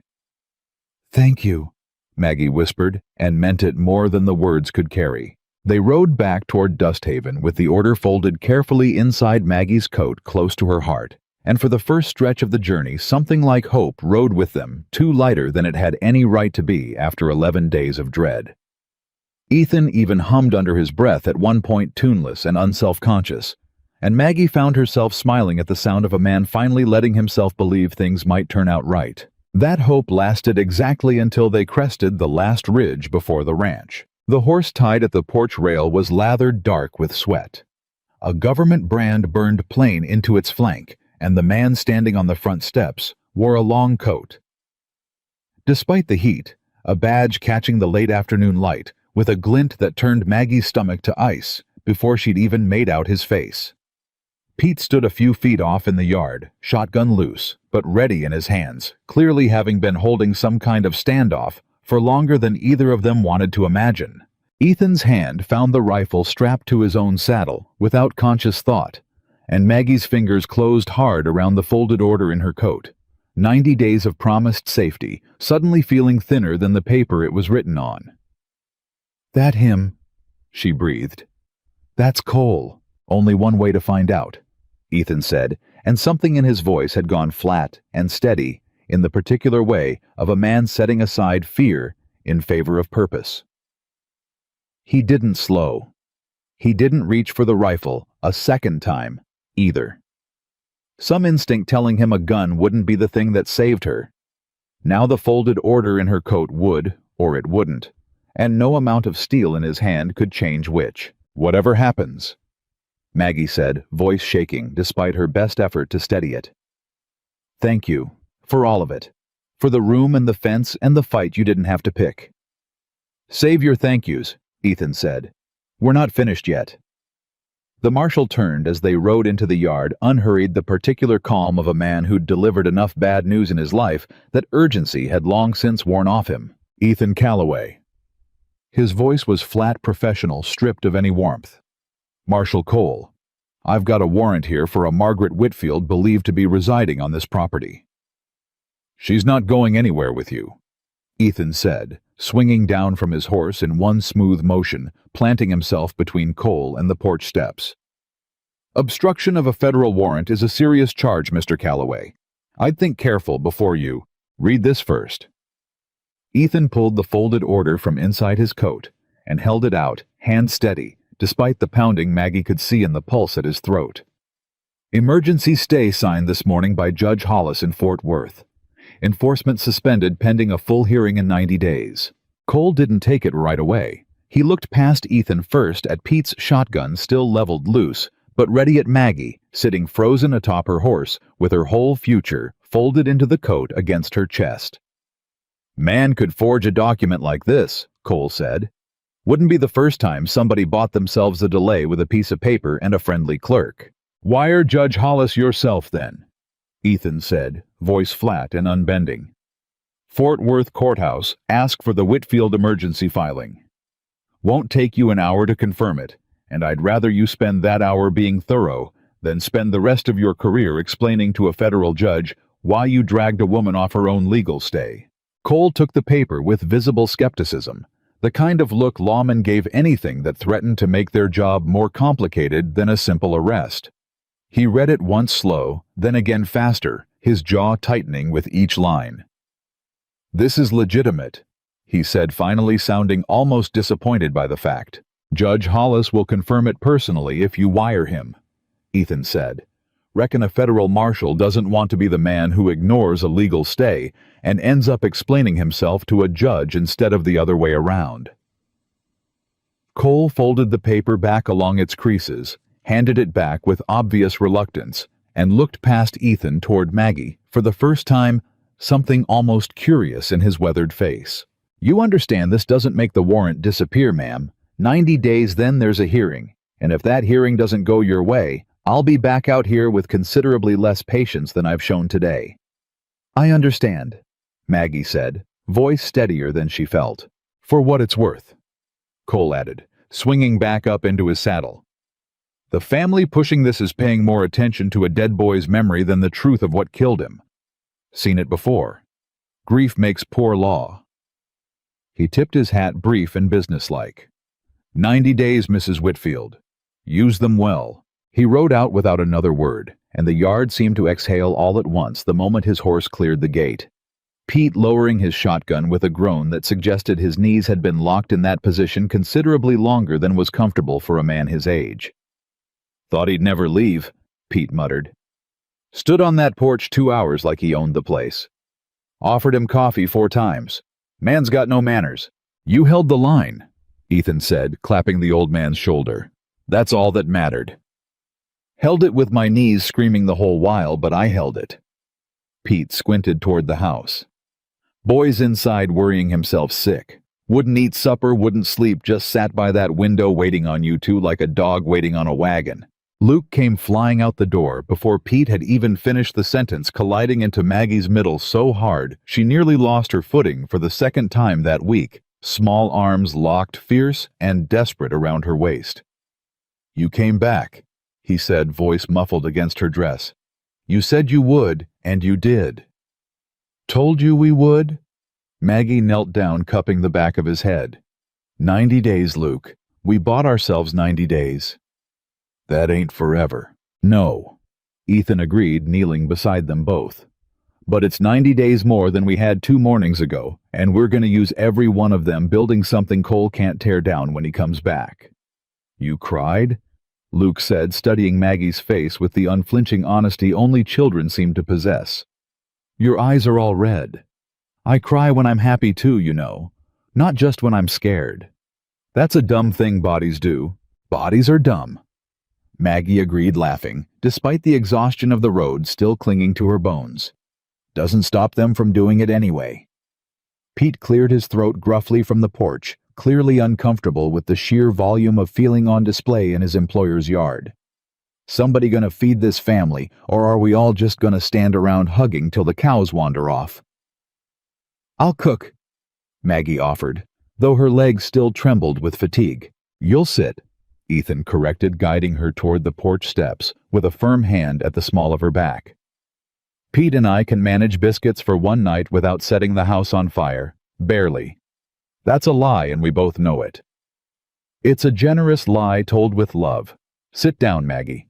She sat, finally feeling the last of the ride's tension bleed out of her shoulders, while Luke settled beside her, still not quite willing to let go of her sleeve. And for a few precious hours that evening, the ranch felt entirely blessedly ordinary. No warrants, no marshals, no cruel doctors or angry townsfolk. Just a family sitting down to a poorly cooked supper together and laughing about it anyway. The days that followed carried a strange, fragile brightness to them, the particular joy of borrowed time being spent deliberately instead of squandered. Ethan wrote to Reyes twice a week, gathering testimony. The doctor's original statement, notarized properly. This time a letter from a Fort Worth physician, willing to review the medical facts independently. Even a brief, grudging note from Sheriff Brooks himself, confirming under oath that no evidence of theft had ever actually existed beyond a grieving man's accusation. "You're building a wall of paper," Maggie said one evening, watching him seal another envelope. "Building a wall of truth," Ethan corrected. "Paper's just how truth travels far enough to matter. But the heat that summer had teeth of its own, indifferent to warrants and hearings, and the fragile peace two people were trying to build inside them. July burned into a stretch of days that broke every record the old-timers could recall, the kind of heat that made the air itself feel hostile, that turned the ranch's chores from difficult into dangerous. You shouldn't be out there past noon.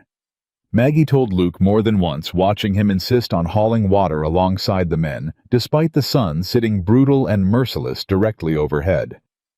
Pa does it. Your pa's a grown man who's done this his whole life. You're 9. I'm not a baby. The same stubborn set to his jaw that had gotten him a split lip over her honor weeks before. Everybody keeps treating me like I can't do nothing since that letter came. I want to help. I want to earn something toward the lawyer bills, same as Pa. Maggie's heart cracked at that, at the fierce, misguided loyalty of a boy who'd decided her fight was his fight, too worth risking his own small body over. You help plenty, she said. You help by staying safe so your Pa and I don't have one more thing to worry about. That's not helping. That's just being small. Luke. I'm going to the well pump, he said, already moving, already gone before she could argue further, and something cold and instinctive settled low in Maggie's stomach, a feeling she'd learned over 6 years of nursing never to ignore. She almost went after him. She almost insisted pulled rank the way she would have with a patient too stubborn for his own good. But Ethan called her from the barn just then, needing an extra hand with a mare in difficult labor, and the moment passed, and later she would replay that single decision 1,000 times, wondering if 5 more minutes of insistence might have changed everything that came after. The mare's labor took the better part of 2 hours, complicated and exhausting. Maggie's hands buried to the wrist, reaching for a foal positioned wrong, sweat pouring off both her and Ethan in the suffocating heat of the barn's back stall. There, she gasped, finally feeling the small hooves shift into position. There now, push, girl, that's it. The foal came in a rush of fluid and effort, wet and trembling and alive, and Maggie collapsed back against the stall wall with the particular exhausted triumph of every birth she'd ever attended, human or animal. You're something else, Maggie Carter, Ethan said, breathless himself, watching her with an expression that had stopped bothering to hide what it meant weeks ago. Just did what needed doing. Most folks wouldn't know what needed doing. Most folks would have lost that foal and maybe the mare besides. He reached over, brushing a strand of hair back from her sweat-damp forehead, the touch lingering a half-second longer than the task required. I keep thinking Cole's gonna ride back out here one day and take away the best thing that's happened to this ranch in 3 years, and I don't know what I'm supposed to do with that thought except try not to think it too hard. Ethan, where's Luke? The question came sudden, sharp, cutting clean through whatever tender thing had been building between them, some parental instinct firing before conscious thought could catch up. Maggie's stomach dropped. Well pump. He went to the well pump over an hour ago. They were both moving before either finished the sentence out of the barn and into heat so thick it felt solid, calling his name across a yard, gone eerily silent except for the hollow ring of their own voices bouncing back unanswered. Luke. Ethan's voice cracked across the yard raw with a fear Maggie had only heard from him once before the day the spooked gelding had reared over his son's head. Luke, answer me. Nothing answered but the wind, dry and indifferent, rattling through the dead grass. He wouldn't wander off, Maggie said half to herself, half pleading with the empty yard to prove her right. He's stubborn, not careless. He'd have stayed at the pump. Then why isn't he answering? They found him at the base of the windmill, collapsed in the dirt beside the pump handle, skin flushed a deep wrong red, breathing shallow and much too fast, unconscious to the sound of his own father shouting his name. Luke! Ethan was on his knees, instantly scooping the boy up against his chest, and Maggie was right behind him, nursing training, overriding the pure animal terror clawing up her throat. Heat stroke. She said, voice gone flat and clinical in the particular way that had saved 100 lives before this one. Get him inside now. Cool water, not cold cool. We need to bring his temperature down slow, or we'll shock his system. They ran for the house, Ethan carrying his son's limp body like it weighed nothing. Maggie already shouting instructions ahead of them. Wet cloths, the wash tub, anyone available to fetch more water from the well. Pete appeared from the barn at a dead sprint, taking in the scene in a single horrified glance before disappearing toward the well without needing to be told twice. Inside, they laid Luke on the kitchen table, and Maggie worked with a speed and precision that stripped away every trace of the frightened, humiliated woman who'd once knelt in the Dusthaven dirt, replaced entirely by the nurse who'd once held a man's guts in with her bare hands. His pulse is too fast. Skin's dry, he stopped sweating. That's bad, that means his body's given up trying to cool itself. She pressed a wet cloth to his neck, his wrists, the insides of his elbows where the blood ran close to the surface. Ethan, I need you to fan him steady. Don't stop. Is he gonna? Fan him.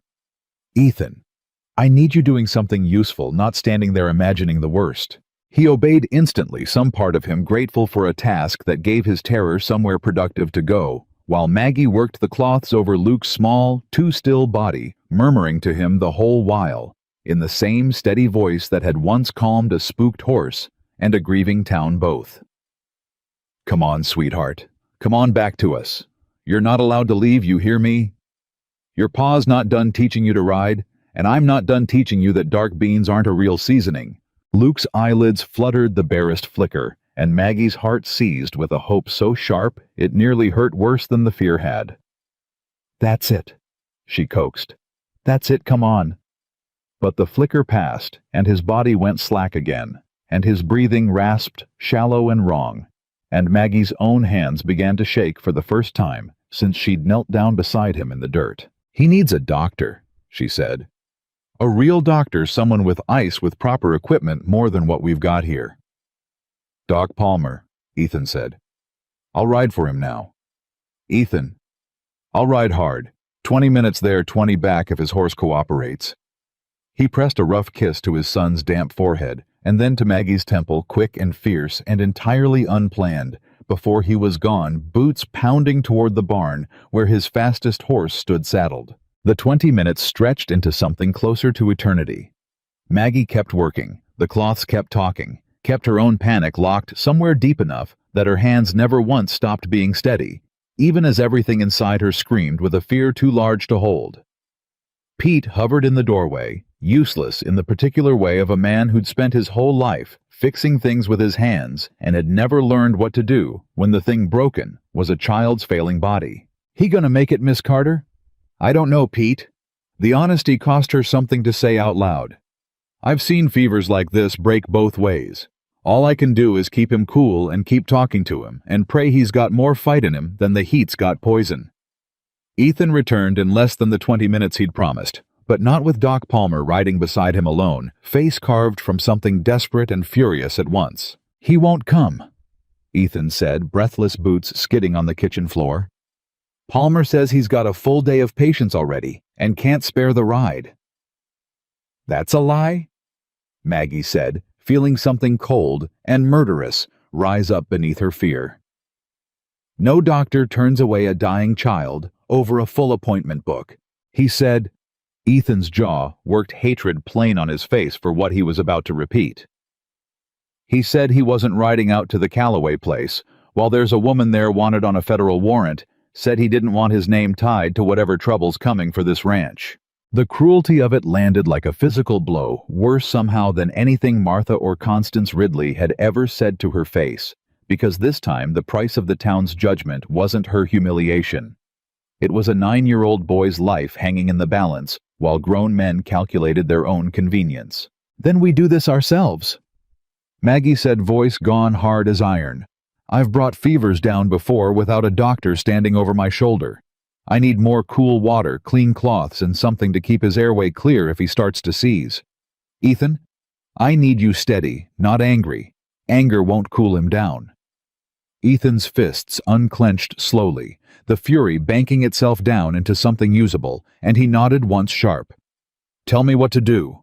They worked through the worst hour Maggie had ever endured. Worse even than the night the Whitfield baby had slipped away, despite everything she'd tried, because this time the boy fighting for his life had wrapped his small arms around her neck and called her brave, and told her nobody would ever hurt her here, and losing him felt like it would tear something out of her chest that could never be replaced. Luke's fever spiked twice more, his small body trembling with a chill that seemed impossible given the raging heat outside. And each time Maggie fought it back with cool cloths and patient, relentless words, refusing to let the panic clawing at her throat slip through into her voice. The second spike turned violent. Without warning, Luke's whole body went rigid, then began to shake, small limbs, jerking in a way that made Ethan cry out and lunge forward before Maggie's arm shot out blocking him. "Don't hold him down," she said, voice sharp and urgent. "Turn him on his side, clear anything near his mouth.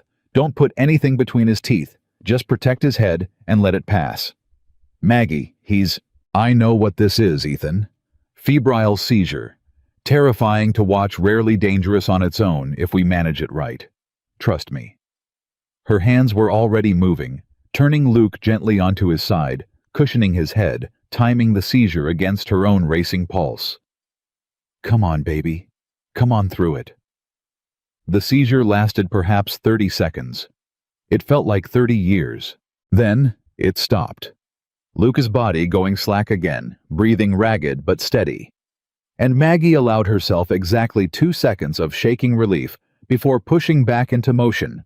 More cloths, more water, more of the relentless patient fight against a fever trying to take everything from them both. "That can happen again?" Ethan asked, voice hoarse. "It can, which is exactly why we need Ashworth here and why every minute matters." She didn't look up from her work. "I need you steady, Ethan. I know how hard that is right now. I need it anyway." It was during that same stretch of unbearable waiting that hoofbeats thundered into the yard fast and hard, and Sheriff Brooks burst through the door without so much as a knock-out-of-breath hat gone somewhere in his haste. "Heard Palmer refused to ride out," he gasped. "Brought Doc Ashworth from the next county over instead. He's 2 minutes behind me, drove his own buggy hard as it'd go once I told him what was happening." Maggie's eyes stung with sudden, disbelieving gratitude. "Why would you?" "Because I've spent enough of my life doing the convenient thing instead of the right one," Brooks said, still catching his breath. "Wasn't gonna let a boy die because of my own cowardice added to Palmer's. Figured I owed this family that much at least."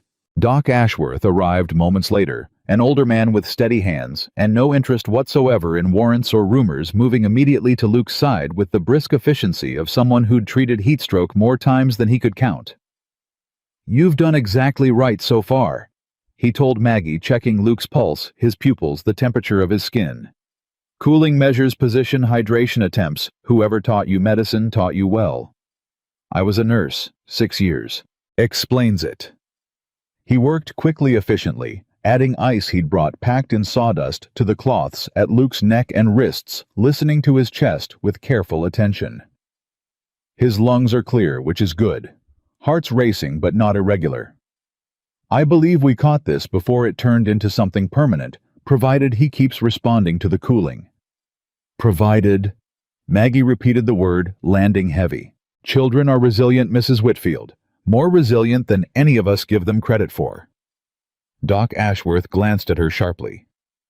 "You know my name." "Everyone in 3 counties knows every doctor's name, given what I've been through trying to find one who'd treat me kindly." Something like understanding, and something like shame passed over the old doctor's weathered face. "Palmer's a fool and a coward, and I intend to tell him so myself once this boy's safe. Rumors don't excuse abandoning a child to fever."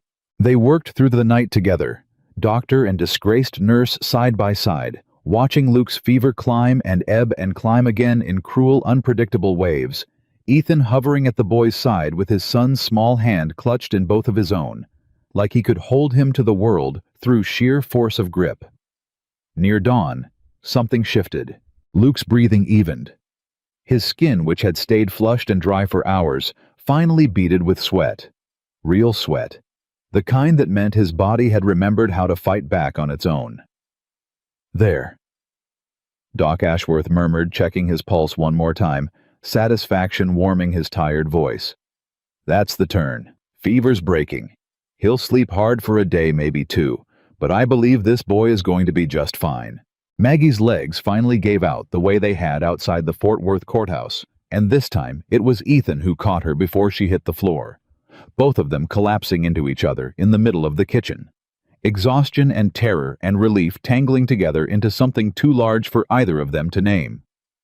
"He's gonna be all right," Ethan whispered against her hair voice cracking wide open for the first time since she'd known him. "You saved him. You saved my son."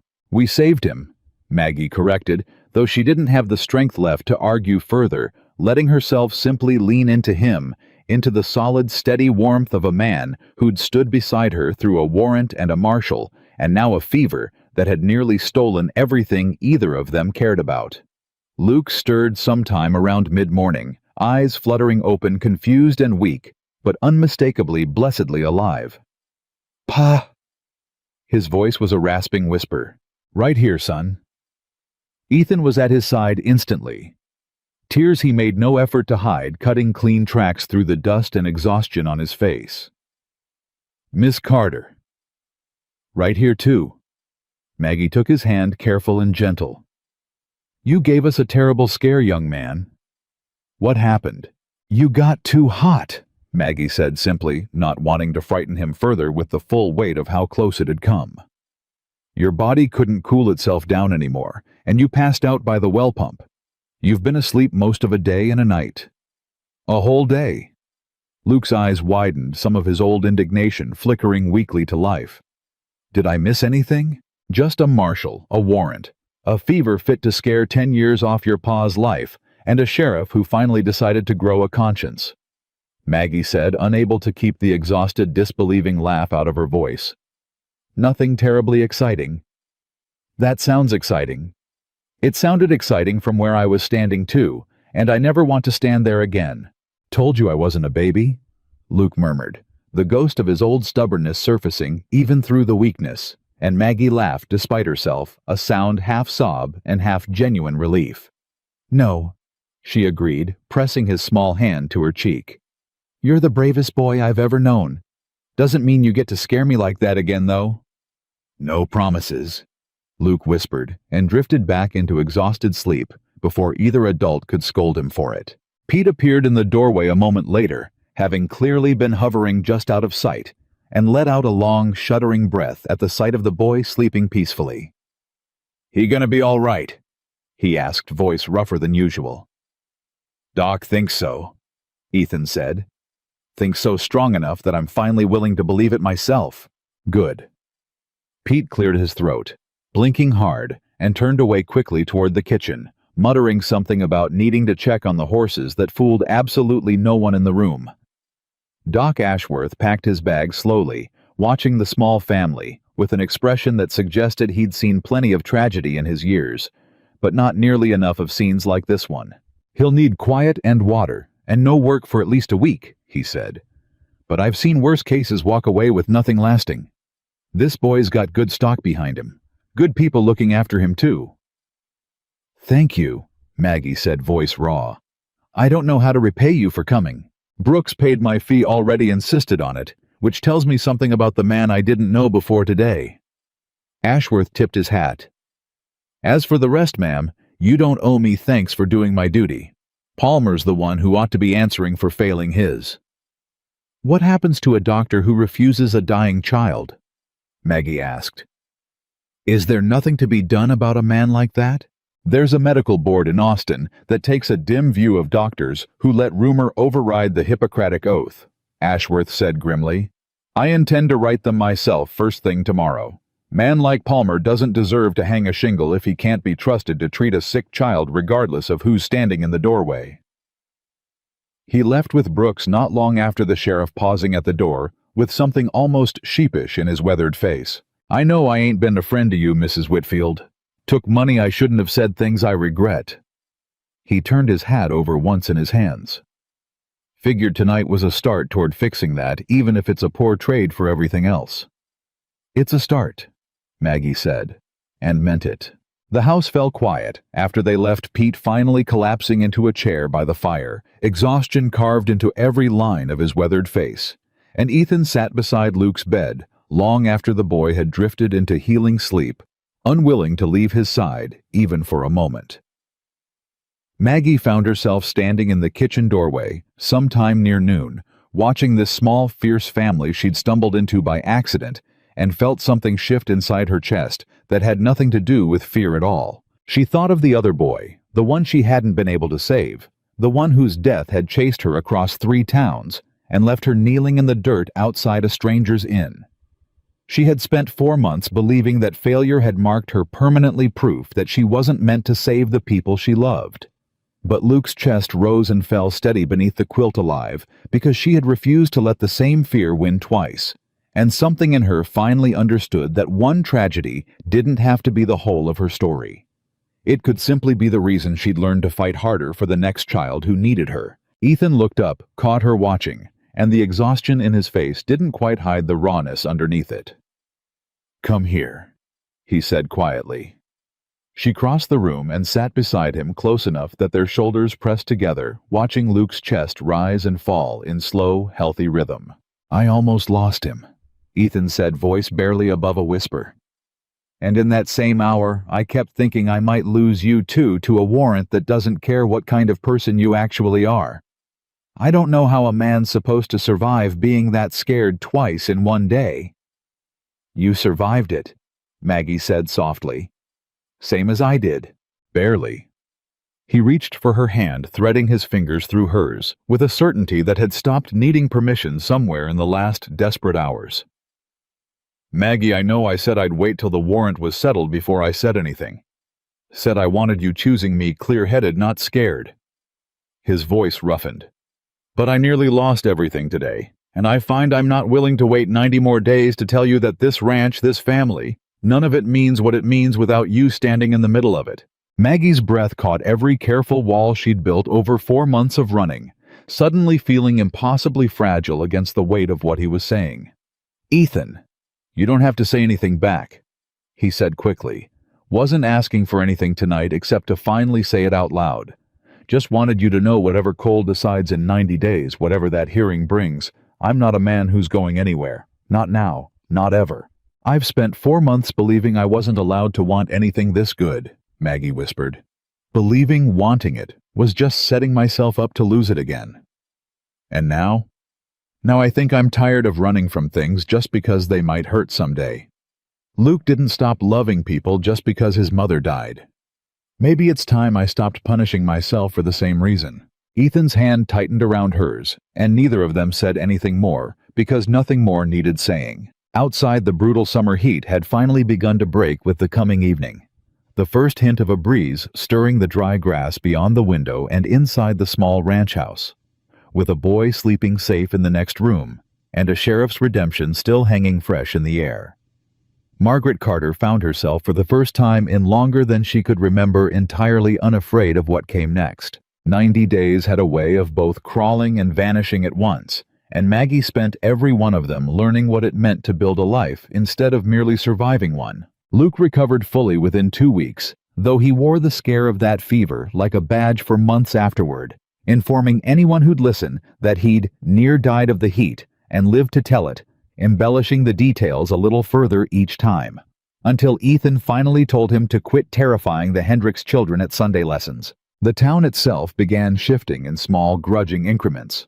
Doc Palmer left Dust Haven entirely once word of the medical board's inquiry reached him, replaced by a younger physician who'd heard the whole story secondhand and made a point of treating Maggie with pointed, almost defiant courtesy whenever their paths crossed. Whitlock's wife started nodding to her in the street, small and reluctant, but real. Even Constance Ridley, weeks after the church confrontation, appeared at the ranch gate one afternoon with a jar of preserves and an expression that suggested the apology cost her more than the fruit had. "Tommy told me what Ethan said," Constance admitted, not quite meeting Maggie's eyes. "About judging not. Been rattling around in my head since." "Took you long enough," Maggie said, though not unkindly accepting the jar. "Pride's a slow learner, Mrs. Whitfield. Slower than shame, even." Constance hesitated at the gate. "For what it's worth, I hope that hearing goes the way it ought to." It was the first kindness the woman had ever offered, and Maggie found she didn't have it in her to refuse it. Martha Hargrove never came around fully. Some grudges ran too deep and too personally satisfying to abandon. But even she grew quieter. As the weeks passed, her letters to Austin drying up, once it became clear the whole town no longer stood behind her the way it once had. Sheriff Brooks, for his part, spent his 90 days making quiet amends. Nobody had asked for dropping off supplies at the ranch some weeks, standing witness for Reyes's deposition without being subpoenaed, slowly rebuilding something that might eventually resemble an actual conscience. "Never thought I'd see the day," Pete remarked one evening, watching Brooks ride off after another unprompted visit. "Sheriff doing right without a gun to his head." "People can change, Pete," Maggie said, "given enough reason and enough time." "Some people," Pete said with the particular skepticism of a man who'd watched plenty of folks fail to manage it. "Others just get better at hiding what they always were." Whitlock himself rode out to the ranch one Sunday, hat in hand, looking considerably more nervous than the occasion strictly warranted. "Came to apologize," he said, stiff and awkward, standing in the yard like a man expecting to be turned away. "For the store. For not standing up when I ought to have." "You were scared, Mr. Whitlock?" Maggie said. "I understand scared better than most. Don't make it right, though." He turned his hat over twice in his hands. "Figured you ought to know the shelves are always full for you now, whatever anybody says. Least I can do." It wasn't a grand gesture. It didn't undo 4 months of humiliation, or the sting of standing in his store while he'd refused to look at her. But it was something a small brick laid toward rebuilding a town's conscience, one reluctant apology at a time, and Maggie found she had room enough in her heart to accept it without demanding it be bigger than it was. The nights in that waiting period carried their own particular sweetness. Ethan had kept his word about waiting mostly, though the careful distance between them had begun narrowing in small deliberate ways. A hand lingering at the small of her back, longer than necessary, evenings spent on the porch that stretched later than either of them could justify by conversation alone. "You're courting me?" Maggie observed one such evening, watching him whittle at a scrap of pine with more attention than the task required. "Been courting you since I crouched down in that street," Ethan said, not looking up. "Just taking my time doing it proper is all. Woman deserves courting slow after everything she's survived being rushed through. And if I wanted it a little less slow, that got his attention." He set the knife down, met her eyes with something warm and searching. "Then I reckon I could be persuaded to speed things along some, within reason." "Within reason?" Maggie repeated, laughing, and let the moment stretch comfortable and warm between them, 90 days feeling for once like exactly the right amount of time, rather than a sentence to be endured. The hearing date arrived on a morning heavy with an early autumn coolness that felt like the first mercy the Texas sky had shown all summer. Maggie dressed with hands that wouldn't quite stop trembling, Ethan fastening the small buttons at the back of her collar that her own shaking fingers couldn't manage. "You're allowed to be scared," he said quietly, meeting her eyes in the small mirror above the washstand.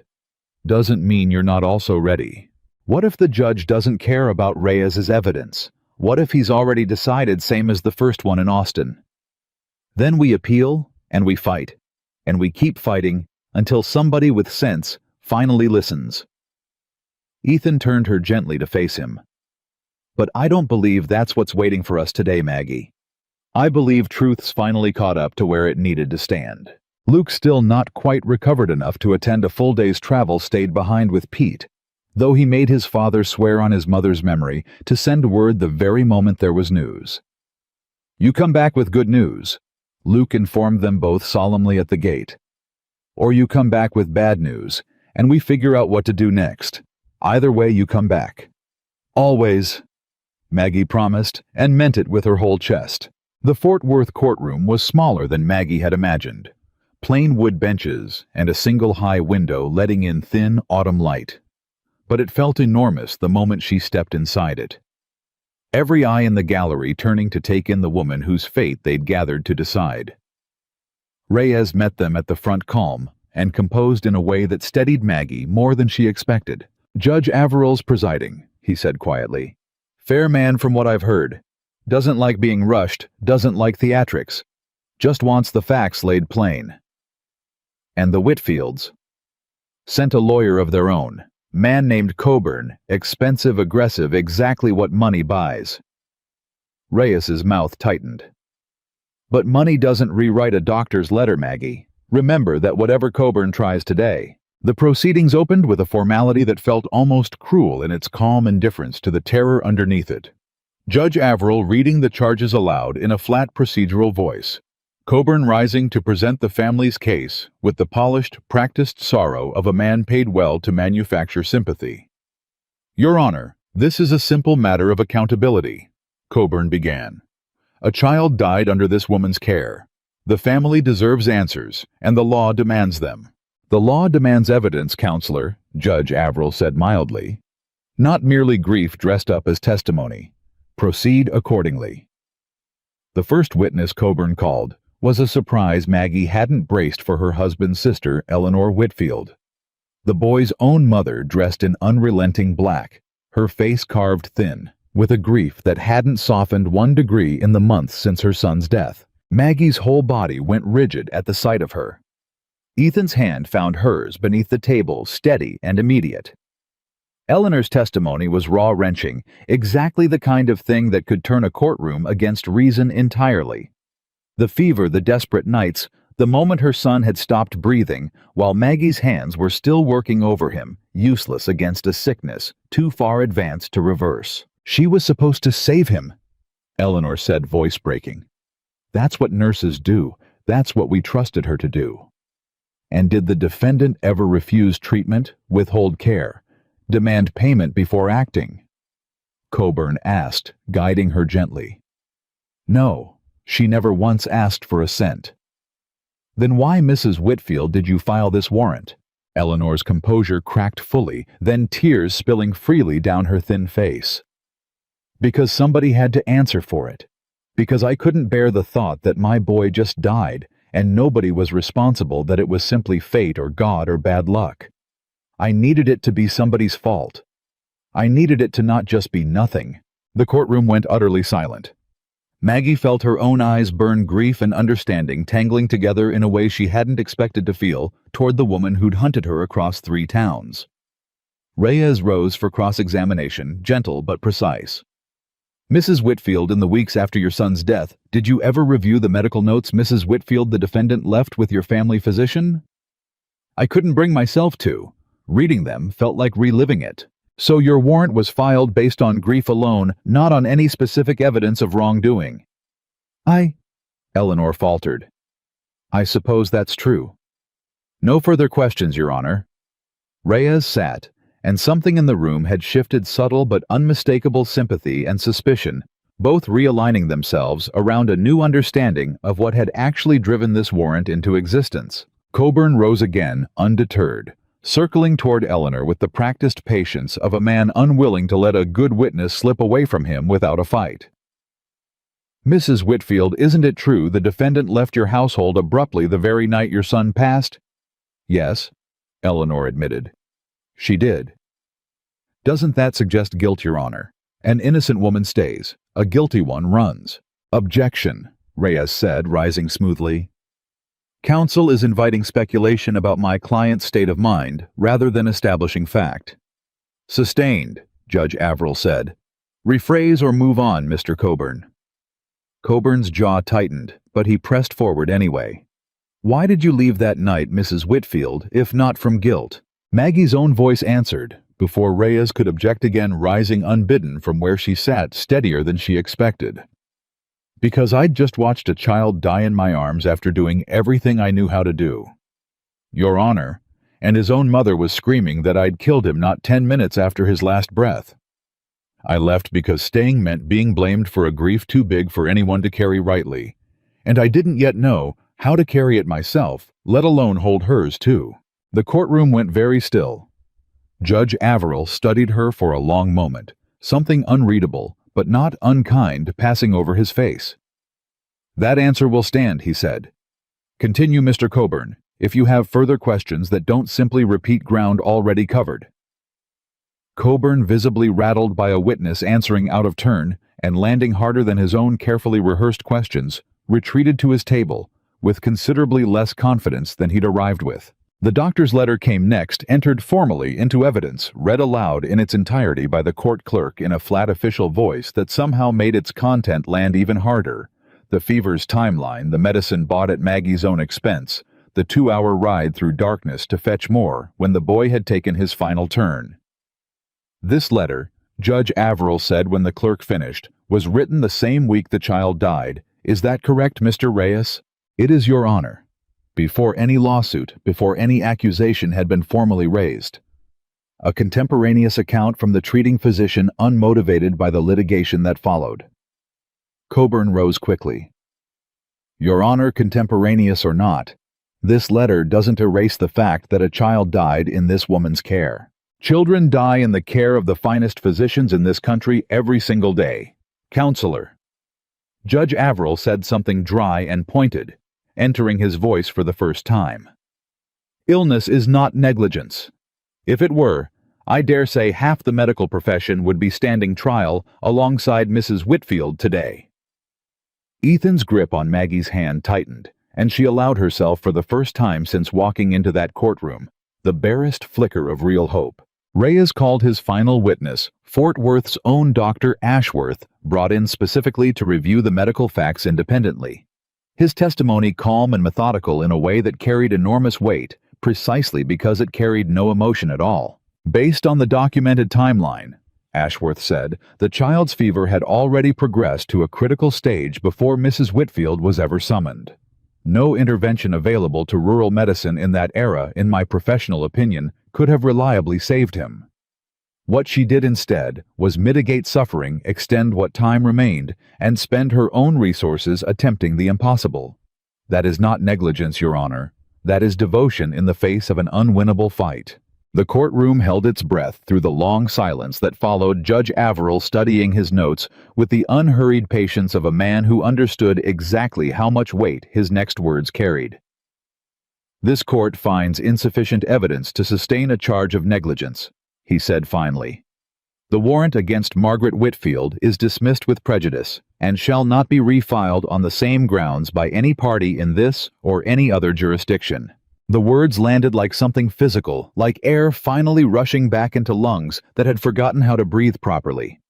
Maggie's whole body sagged forward, a sob tearing loose from somewhere she hadn't known. Still held that much grief, and Ethan's arms came around her immediately. Solid and certain, holding her together through the sudden collapse of 4 months of terror all releasing at once. It's over, he whispered against her hair. Maggie, it's over. It's over, she repeated, disbelieving the words, feeling foreign and impossible in her mouth after so long spent bracing for the opposite. Eleanor Whitfield approached them hesitantly as the courtroom emptied, grief and something like shame, both etched plain across her thin face. I owe you an apology, she said quietly. A poor one given everything it's cost you, but an apology all the same. You lost your son, Maggie said, and found to her own surprise that she meant the gentleness in her voice. I understand needing somewhere to put that kind of pain. I hope someday you find a better place to put it than blame. Eleanor's eyes filled again, but she nodded and turned and walked out of the courtroom carrying a grief that would likely never fully leave her, but perhaps now, without the added weight of a lie, she no longer needed to defend. The ride back to Dusthaven felt entirely different from every ride that had come before it. Lighter, freer, the autumn air carrying none of the suffocating dread that had once accompanied every mile toward that small, cruel town. They stopped in town before heading home, Ethan insisting on it, despite Maggie's exhaustion needing supplies and needing. He admitted to walk down that main street one more time with his head held high beside the woman the whole town had once tried to break. Word of the dismissal had somehow already outrun them, the particular speed with which news traveled in a place with little else to occupy its gossip. Faces turned as they walked the boardwalk, and this time the whispers carried a different weight, not vicious anticipation, but something closer to grudging recalculation. A town quietly rearranging its opinion of a woman it had judged too quickly and too cruelly. Whitlock came out from behind his counter without being asked, meeting Maggie at the door with an expression scrubbed clean of its old nervousness. Heard the news, Mrs. Whitfield? Or Calloway, I suppose it'll be soon enough if the rumors going round are anything to trust. News travels faster than truth in this town, Mr. Whitlock. Always has. Fair point. He almost smiled. Glad it landed the right way all the same. They passed the Hargrove Inn on the way out, and Martha stood in the window watching them go. Her face unreadable, unwilling to offer congratulations, she clearly didn't feel, but equally unwilling this time, to shout anything cruel enough to carry across the street. Maggie met her eyes for one long moment, neither triumphant nor forgiving, simply steady, and then walked on without looking back, understanding that some people never fully changed, and that her own peace no longer needed Martha Hargrove's permission to exist. "You're quiet," Ethan observed somewhere past the halfway point of the ride home. "I'm trying to remember what it feels like not to be running from something," Maggie admitted. "I've been running so long, Ethan, I almost don't know how to stand still." "Well," he said, reaching over to take her hand, "you've got the rest of your life to practice.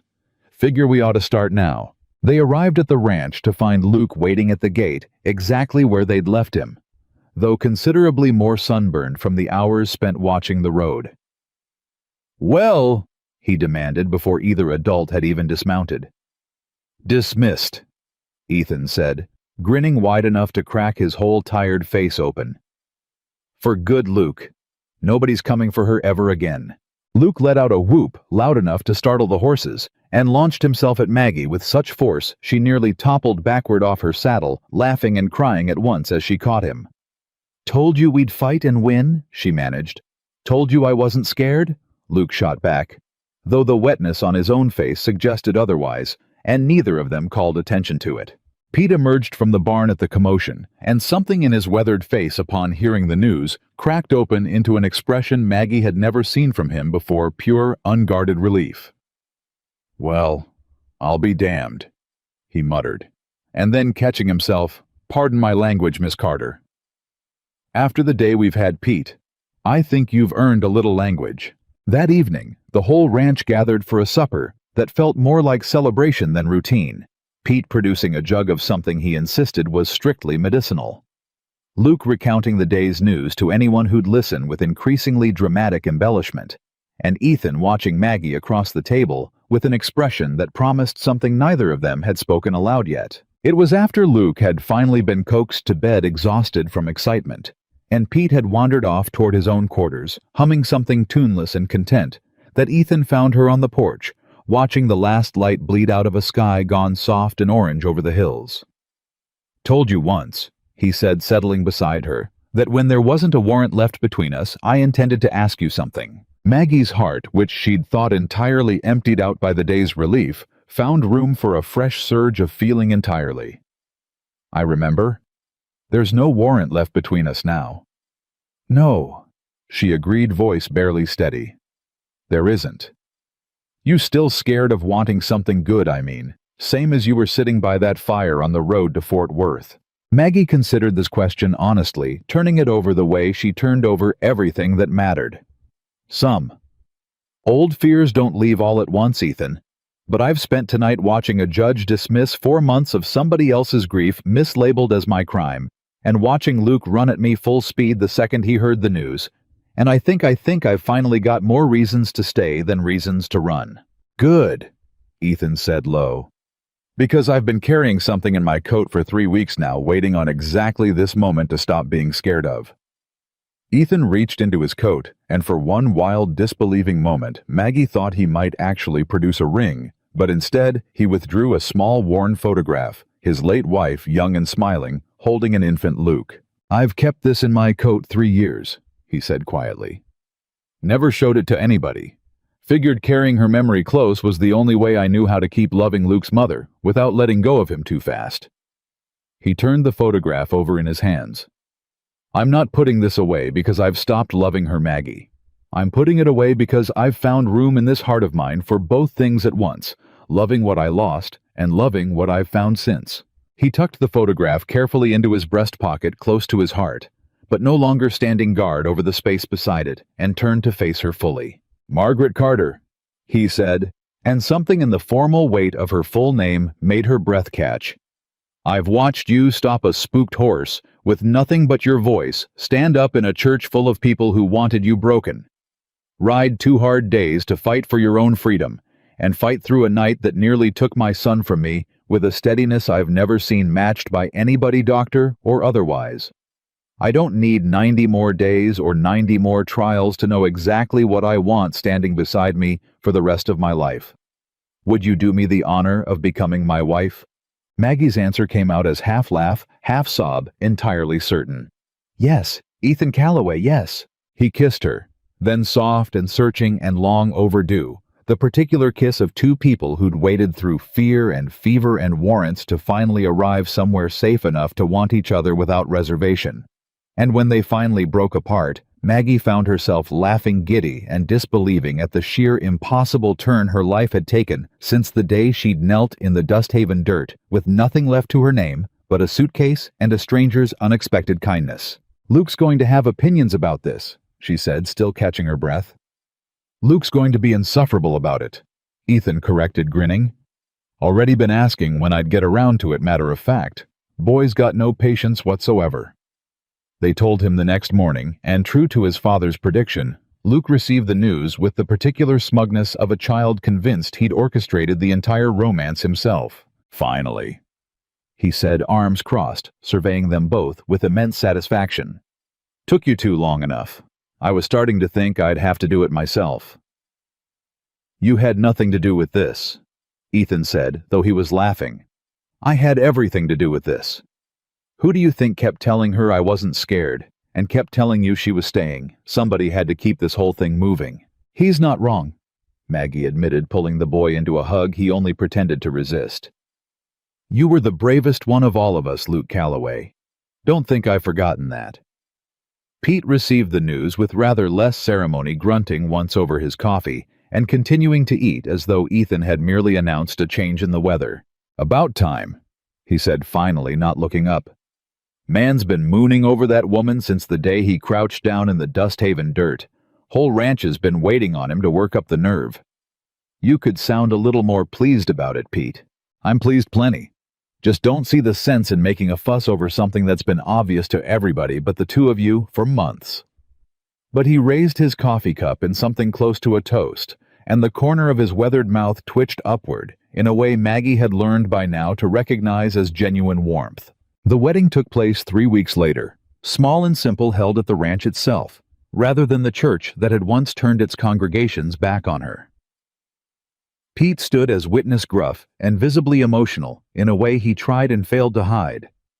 Sheriff Brooks attended, uninvited to any obligation beyond his own conscience, standing quietly at the back with his hat in his hands. Even Constance Ridley came, bringing another jar of preserves and an expression of genuine, hard-won goodwill. Martha Hargrove did not attend, and nobody at the ranch particularly missed her absence. Doc Ashworth rode in from the next county specifically for the occasion, declaring it the finest excuse he'd had all year to leave his practice for an afternoon, and Reyes sent a letter from Fort Worth wishing them well, along with a formal copy of the dismissed warrant framed, which Ethan hung in the front hall, as a reminder of exactly how hard-won this particular happiness had been. Luke stood beside his father throughout the small ceremony, solemn and proud in his one good shirt, and when the preacher, a traveling minister who held no allegiance to Dusthaven's particular cruelties, asked if anyone objected to the union, Luke spoke up before anyone else could. "Nobody objects," he announced firmly. "Already checked with everybody who matters." The small gathering laughed, and Maggie found herself laughing too, tears blurring her vision as she looked at the boy who'd once told her nobody would hurt her here, and had spent every day since proving himself right. Ethan took her hands, and the vows they exchanged were simple, unadorned, exactly the kind of promise two people build after surviving something together, rather than merely falling into something easy. "I promise you a home that won't ever throw you back into the dust," Ethan said, voice thick. "I promise you a spare room that finally permanently belongs to somebody who needed it. And I promise you a life where nobody ever again gets to decide who you are before you've had the chance to show them. I promise you." Maggie said that I'll never run again. Not from you, not from this ranch, not from whatever comes next. I've spent 4 months believing I wasn't allowed to want good things. You taught me otherwise, one fence post and one splinter and one impossible kindness at a time. The preacher pronounced them husband and wife, and pronounced it with a warmth that suggested he'd meant every word of the ceremony, rather than simply performing it. And for a moment, nobody moved. The whole small gathering suspended in the particular hush that follows a promise finally fully kept. They were pronounced husband and wife, beneath a sky finally cooling toward autumn, the brutal heat of that terrible summer fully broken at last, and the small gathering erupted into applause, and Pete's tuneless, enthusiastic whooping loud enough to startle every horse tied at the fence. At the small supper afterward, crowded around a table dragged outside to fit everyone. Luke stood on his chair without warning, clearly having rehearsed something, and equally clearly determined to deliver it, whether anyone had asked him to or not. "I want to say something," he announced, and the table quieted, amused and indulgent. "Go on then," Ethan said, fighting a smile. "When she first came here, everybody in town said she was trouble. Said Pa was crazy for bringing her home." Luke's chin lifted defiant even now. "But she stopped a horse from trampling me, and she fixed my hand, and she stayed up all night when I got sick, even though a warrant was hunting her the whole time, and she never once left, even though she had every reason to run like she'd been running for months before she got here." He looked at Maggie, something fierce and open on his young face. "I don't remember my ma real good anymore, but I think she'd have liked you. I think she'd have said you were exactly the kind of person worth keeping." The table went silent, and Maggie pressed a hand to her mouth, unable to hold back the tears that came fast and unguarded. "That's the finest toast I've ever heard, and I've heard a great many," Doc Ashworth said gruffly, raising his glass, and the whole table followed suit glasses lifted toward a boy who'd fought harder for this family than anyone twice his age. Ethan pulled his son down off the chair into a rough, one-armed embrace. "Proud of you, Luke Calloway. Prouder than I know how to say." "You're supposed to say it anyway," Luke informed him. "Ma always said feelings don't count if you don't say them out loud." "Your ma was right about a great many things," Ethan said, voice rough. "I'm proud of you, out loud and forever." Later, as the fire burned low and the guests began drifting toward their wagons and horses under a sky full of early stars, Ethan found Maggie once more on the porch, his new wife watching the last of the celebration settle into quiet contentment. Margaret Calloway now understood with complete and unshakable certainty that every door slammed in her face across 3 towns and 4 desperate months had only ever been leading her here to this porch. This man, this boy, this single, unremarkable patch of Texas dirt that had somehow, against every cruel odd, stacked against her, become the first place in her life that had ever truly, wholly, permanently been home. Some people spend their whole lives searching for somewhere to belong. Margaret Calloway spent hers learning that belonging was never about being wanted by everyone. It was about being chosen fiercely and completely by the few who mattered most. And on a ranch called Calloway Ridge, in a house that had once held only grief and now held nothing but love, that lesson would never again need to be learned twice.